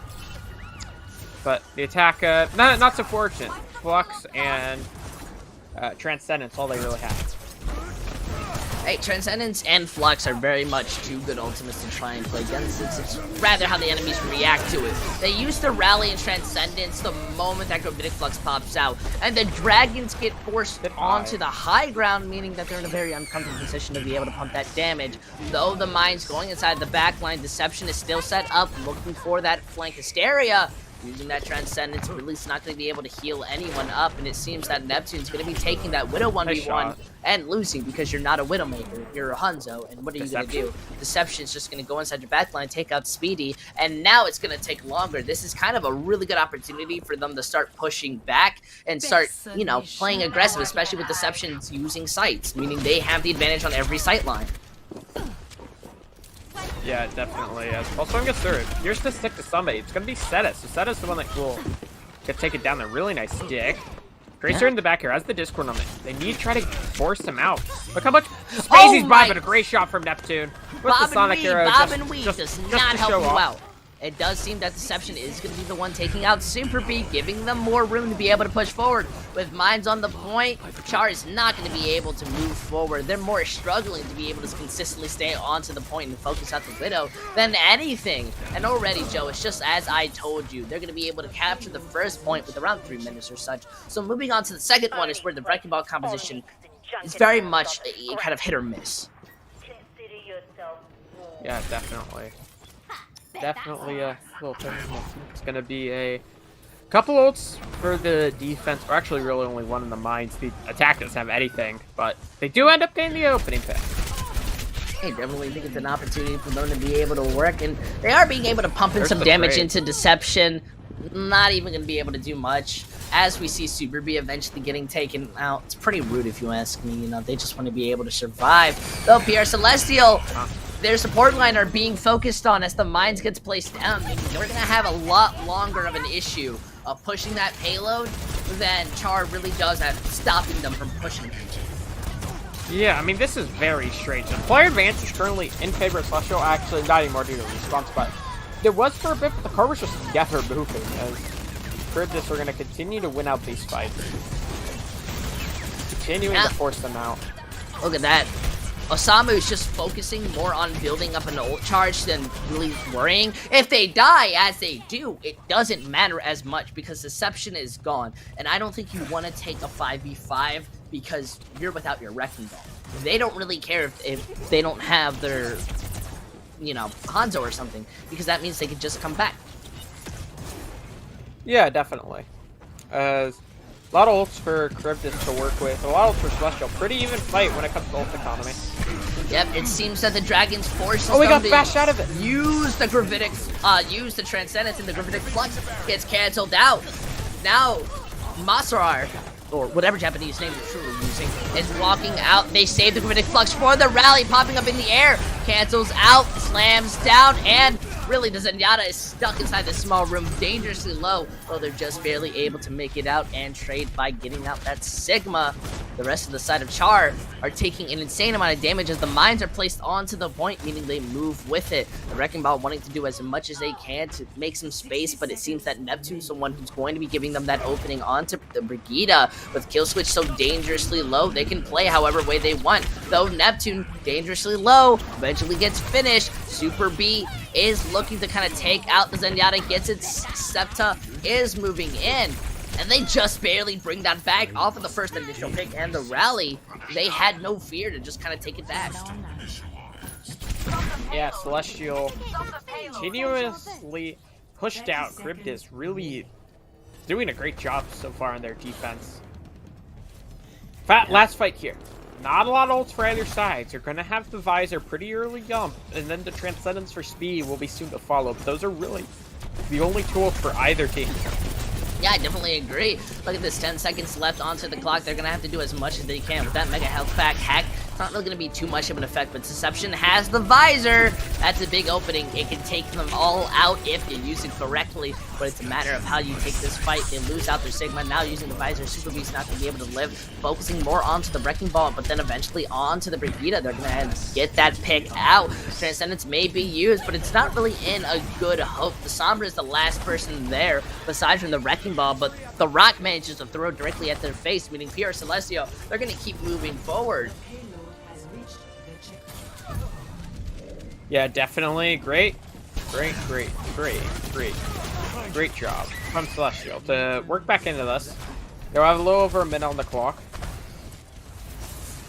Cryptus not looking too good here late. They get a pulse bomb stick though and kill, so they will probably hold pretty early here. So they get a lot of kills just kind of out of nowhere. They just pushing forward. They're not truly scared to kind of take those early fights, waste on their time bank, which I think is truly the point of this. And now Pierre Celestial possibly have either one truly long fight or two very short ones. Yeah, definitely. But look at this. as they reconvene back onto the fight. It does seem the mines are used inside the enemy's own spawn. Osamu just barely able to kind of escape, but then Super B is taking this Tracer 1v1. They're getting hit a lot, and it seems that Natsu's going to be able to win it. Though that EMP is absolutely massive, the Flux is not there used to kind of follow up on it as the rest of the team are picked out. They're now trying to just escape, survive, maybe be able to have those respawns, but they're being hit with so much damage that I'm more impressed that they don't end up getting picked. Yeah, Celestial looking pretty desperate here. Super B takes down one, takes down two. Super B activated, truly looking to make these plays. Though that Gravitic Flux is high in the sky, the hack is there to cancel it out. The Transcendence, though, combined with the rally, is going to help that sustain through with the Visor. We do see Mas trying to be able to use their own Gravitic Flux, but being so dangerously low, they're going to have to try and wing it. With Zenyatta being able to pump in that damage onto Osamu and Pierre Celestial, moving it forward. Sep does use this rally, which helps to build up that armor onto Speedy, but it's just not enough as they are continuously being stuck inside of this small room. They need to be able to touch this point, as we see Super B be able to do with the mines being inside the back. The Transcendence now touching onto the point, and they have to make this last stand. Super B able to find out the Wrecking Ball, Speedy Deception, Sep the pick, so they lost this brig, but the hack goes on to Alborn, and the EMP comes, which hopefully solidifies this fight as they boot them off the point and make sure that they can't capture three. However, this is both farther than our expectations were. Pierre Celestial looking much better. Yeah, but still, they get held outside of outside of the final kind of final capture here. 100 meters into third point, but it's Charybdis' turn. If they can get 100.14 meters, they'll win the set. If not, well, Celestial will stay alive for another map. Oh man, still Char have been able to show themselves when in any type of scary situation or Chara? a possible Chara, yes, Kara. All right, you never played Undertale? Charybdis? Listen, you're being mean to me. All right, I don't respect that. Either way, they have shown that even in a situation where it's more unclear, unknown, and a lot like very scary, they've been able to bring it back. They're very focused and calm, and I think this may help them be able to push it. Especially if we bring something back up like Icon Vault or the first Control. They really had no issue with having kind of a win goal set.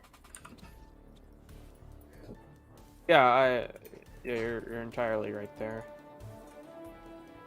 Hopping into this map though. Countdown. It's going to be a fairly similar comp. Only difference is a Tracer for Celestial and a Sombra for Charybdis.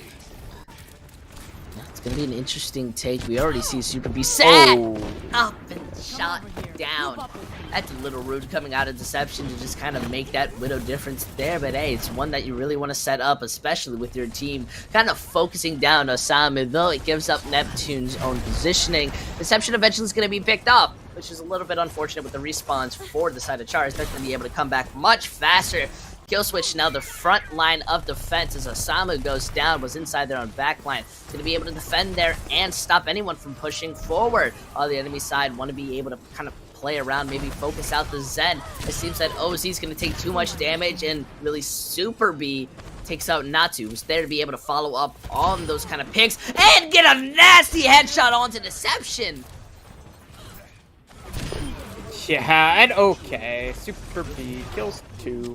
Charybdis marching forward here. They're going to be able to feel perfectly fine.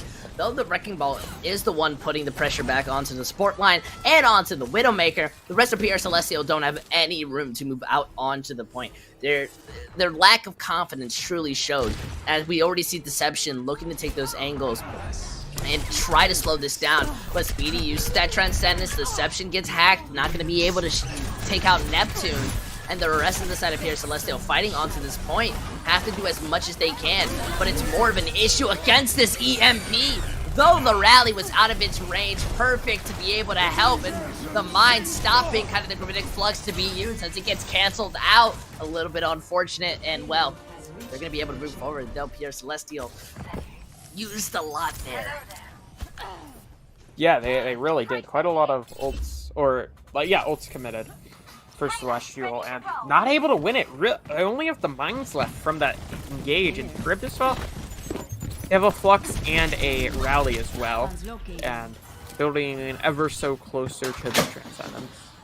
Oh, don't worry about that. Something fell inside my background, but it does seem here Celestial at least have some form of a setup with these mines. We see on the static chart using that Rally, but the mines now splitting them up, going to be able to take out that Sigma.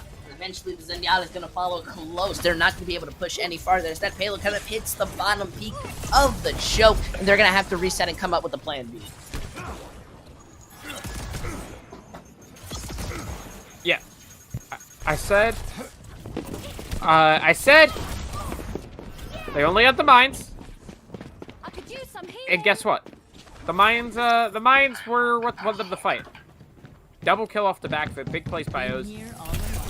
Yeah, mines are in the back. Yeah, mines are a really good ability, but it seems that's not really what they're more focusing on. They want to be able to build up the support ult more than anything, these DPS ults, as we see Natsu place out that pulse bomb and Deception coming very close up to the visor. Chara more struggling to be able to find anyone, as the high ground control is absolutely phenomenal. Being able to use that Gravitic Flux to slam down onto Killswitch and pumping that damage. Though Killswitch is going to be able to come back and pump 2 times more, taking out their counterpart and basically just living breezy. Yeah, definitely. In this ball, Ruby, we're going to see this Wrecking Ball trying to get out, not able to do so there, so ends up going down. They will trade Wrecking Balls late. As Cryptus need to find a way to get back into the second point. As they have some ults to do so. It's going to be the CMP. You're going to look to get a good one here. Want to try to hit the supports as you're really close to the Rally on the Transcendence. Hey, it's a lot of opportunities to be able to use these abilities, though Neptune's EMP is what they're more relying on than anything. That could be a hindrance in the future, but that's not what we're focusing on, as it helps not only take out the Brigida, but eventually Hysteria. Sigma just barely able to kill switch to survive, but really with the rest of the team gone, you might as well die. You're not going to be able to solo carry this, as eventually your Tracer has to use that recall just to barely escape, and Killswitch is at 1 HP, focused down and taken out. Now, PR Celestial, they have to do as much as they can to try and stop this 3-minute push. 3 minutes here to capture up to essentially just capture up all of third point. Celestial gonna have a lot of ults to start off though. Everything except this minefield. On the opposition though, we're gonna have 3 ults, both support ults, and this minefield. Yep. Using these rallies as counterplays, kind of equaling the fight. The Gravitic Flux comes out from Killswitch. Gonna be able to land down, but the Transcendence coming out of Speedy is going to be more than enough to make them feel pretty A-okay, if you ask me. Now with these split sides, OG's not gonna be able to escape. Same with Natsu getting hit with that headshot from Speedy is gonna feel pretty fine. And now the rest of PR Celestial are in this kind of awkward sight line. Though they do use the visor, being able to walk onto Speedy and Neptune. Deception getting so much peel in the world that I wonder where are these players in my comp games. Eventually going to be able to also take out the rest of the side of Char. Pushing that payload to halfway point, that's pretty good, but what's better is being able to stop them there. Yeah, these players, until they're like in like GM, that's where they are. Oh. That's why they're on your comp games. Why you gotta hurt my feeling like that? I'm not hurting your feelings. There's like 1% of every Overwatch player ever. Like less than 1% has hit GM. Not a personal attack. Though. Listen, I'm bad, I'm a plat, and I'm looking at Natsu versus Super, kind of in a weird sentiment. Though Natsu does come up, places down that pulse bomb, it misses, but it splits them up for a tiny bit, so hey, it's not the worst thing in the world. Speedy does find the pick, and they walk up with the Gravitic Flux and the EMP, but the Transcendence did not get hit by that, meaning Hysteria is being able to peel in the team and save them a beautiful and excellent use of their own abilities. This payload is slowly going to move into kind of this last fight territory situation, especially with this hack and kill onto Deception. A little bit more unfortunate, Super B being able to get that pulse bomb out. Speedy kills out Killswitch, and now nobody on the side of PR Celestial are being able to have room to survive. If OZ gets taken out, they don't even have an ultimate to be able to use to try to stop this as they come back, but being able to freely escape and now taking that rotation, they don't even get time for that mega health back because they get hacked. And, well, it got stolen. Now, this is one big messy fight as PR Celestial have to be doing the much as they can, coming out with the Gravitic Flux, built incredibly fast. Speedy has this transcendence if they choose to use it to be able to save the stake, but they feel fine only using it afterwards. Though against the Rally and Visor, it is pretty much an even trade, being able to focus down onto Nazi, placing the mines onto the point from OZ. They are going to be making this more into this kind of advantage side of the fight, especially with a minute left. This is not looking good for the side of Char. They are struggling to find some picks consistently, though the EMP Good was EMP. more than enough of what they That's it. needed. Just getting that massive hack, shutting down any mines that were there, and the rest of the side. It seems that this is just not Pierre Celestial's day. They're not going to be able to move forward within the brackets, falling a little bit down. I guess Char is going to be moving forward, and my big fear is they have to fight out Chimp Club, those crazy players. Yeah, this will be Charybdis taking the set. 3-0 here, really dominant performance from them. Moving forward to either play Phoenix Rebirth or Twilight Foxes. Not sure who they will be playing quite yet. For your information, Intel, if they ever beat it, the first place they would be able to meet Chimp Club would be in the winners finals. So, because they were on opposite sides of the bracket. You see, that's good. That's good. Chimp Club are absolutely insane sometimes, but then again, they are the dumbest people I've ever met. Either way, we meet ourselves at the end, and I've got to say, at least for Pierre Celestial, at least they have a moment to breathe. They've taken this loss. Maybe they can now sit down and say, what do we need to do to be better? I don't know. They need to be more decisive, I think, is a big thing. They seem, in a lot of these situations, Celestial, they will get into decent spots. I've been harping on this the whole series. They'll be in a good spot, and then they wait too long. Charybdis will make the opening move. They will have something to counter Celestial's plan, but yeah, I think there's a lot of things that they're going to want to have to kind of look over, focus on. I'm definitely wanting to see more come out, though I would have to say Neptune absolutely was an amazing player continuously throughout this match. If I wasn't going to give it to Neptune solely because of those EMPs, I would give it to Speedy. Yeah, I think Neptune or Speedy, I think my like MVP of this match, it would either be Neptune or Speedy, and I think third would be Osamu probably. He played really well. I definitely would have to agree, but I'm also interested to see what chat thinks. It's very much kind of give your love to the teams and maybe some advice or anything, but all in the respectfuls. Unfortunately, though, this is the end for NA. As we reach the darkness of the night, my good friend Joe Racer, do you have any lasting comments? Follow me and Intel on Twitter. We have Twitters. You can follow us. That's true. On my Twitter, I post nothing sometimes. I do post pictures of my dog. I plan to. I post random esports and normal sports. Yeah, but comments randomly. I think the true place you should be looking at is the Elo Hell Twitter. Make sure you follow there because you'll be able to follow up on updates. They have very funny, company, man. Yeah, they have hey man, listen, they've got really funny content that's been pumping out. Even the YouTube's been somewhat very much reborn and active, so I definitely think you should be checking these out if you're interested. More than anything, you can hit that heart, it's a follow, you can hit that bell, that means you'll be able to get notifications. You can join the Discord, stay up to date, and join the community. It's very friendly, I promise, and we love all of you. So either way, I want to thank you so much for joining us when it comes to Get Good or GGNA, and we'll see you next time when it comes to Get Good.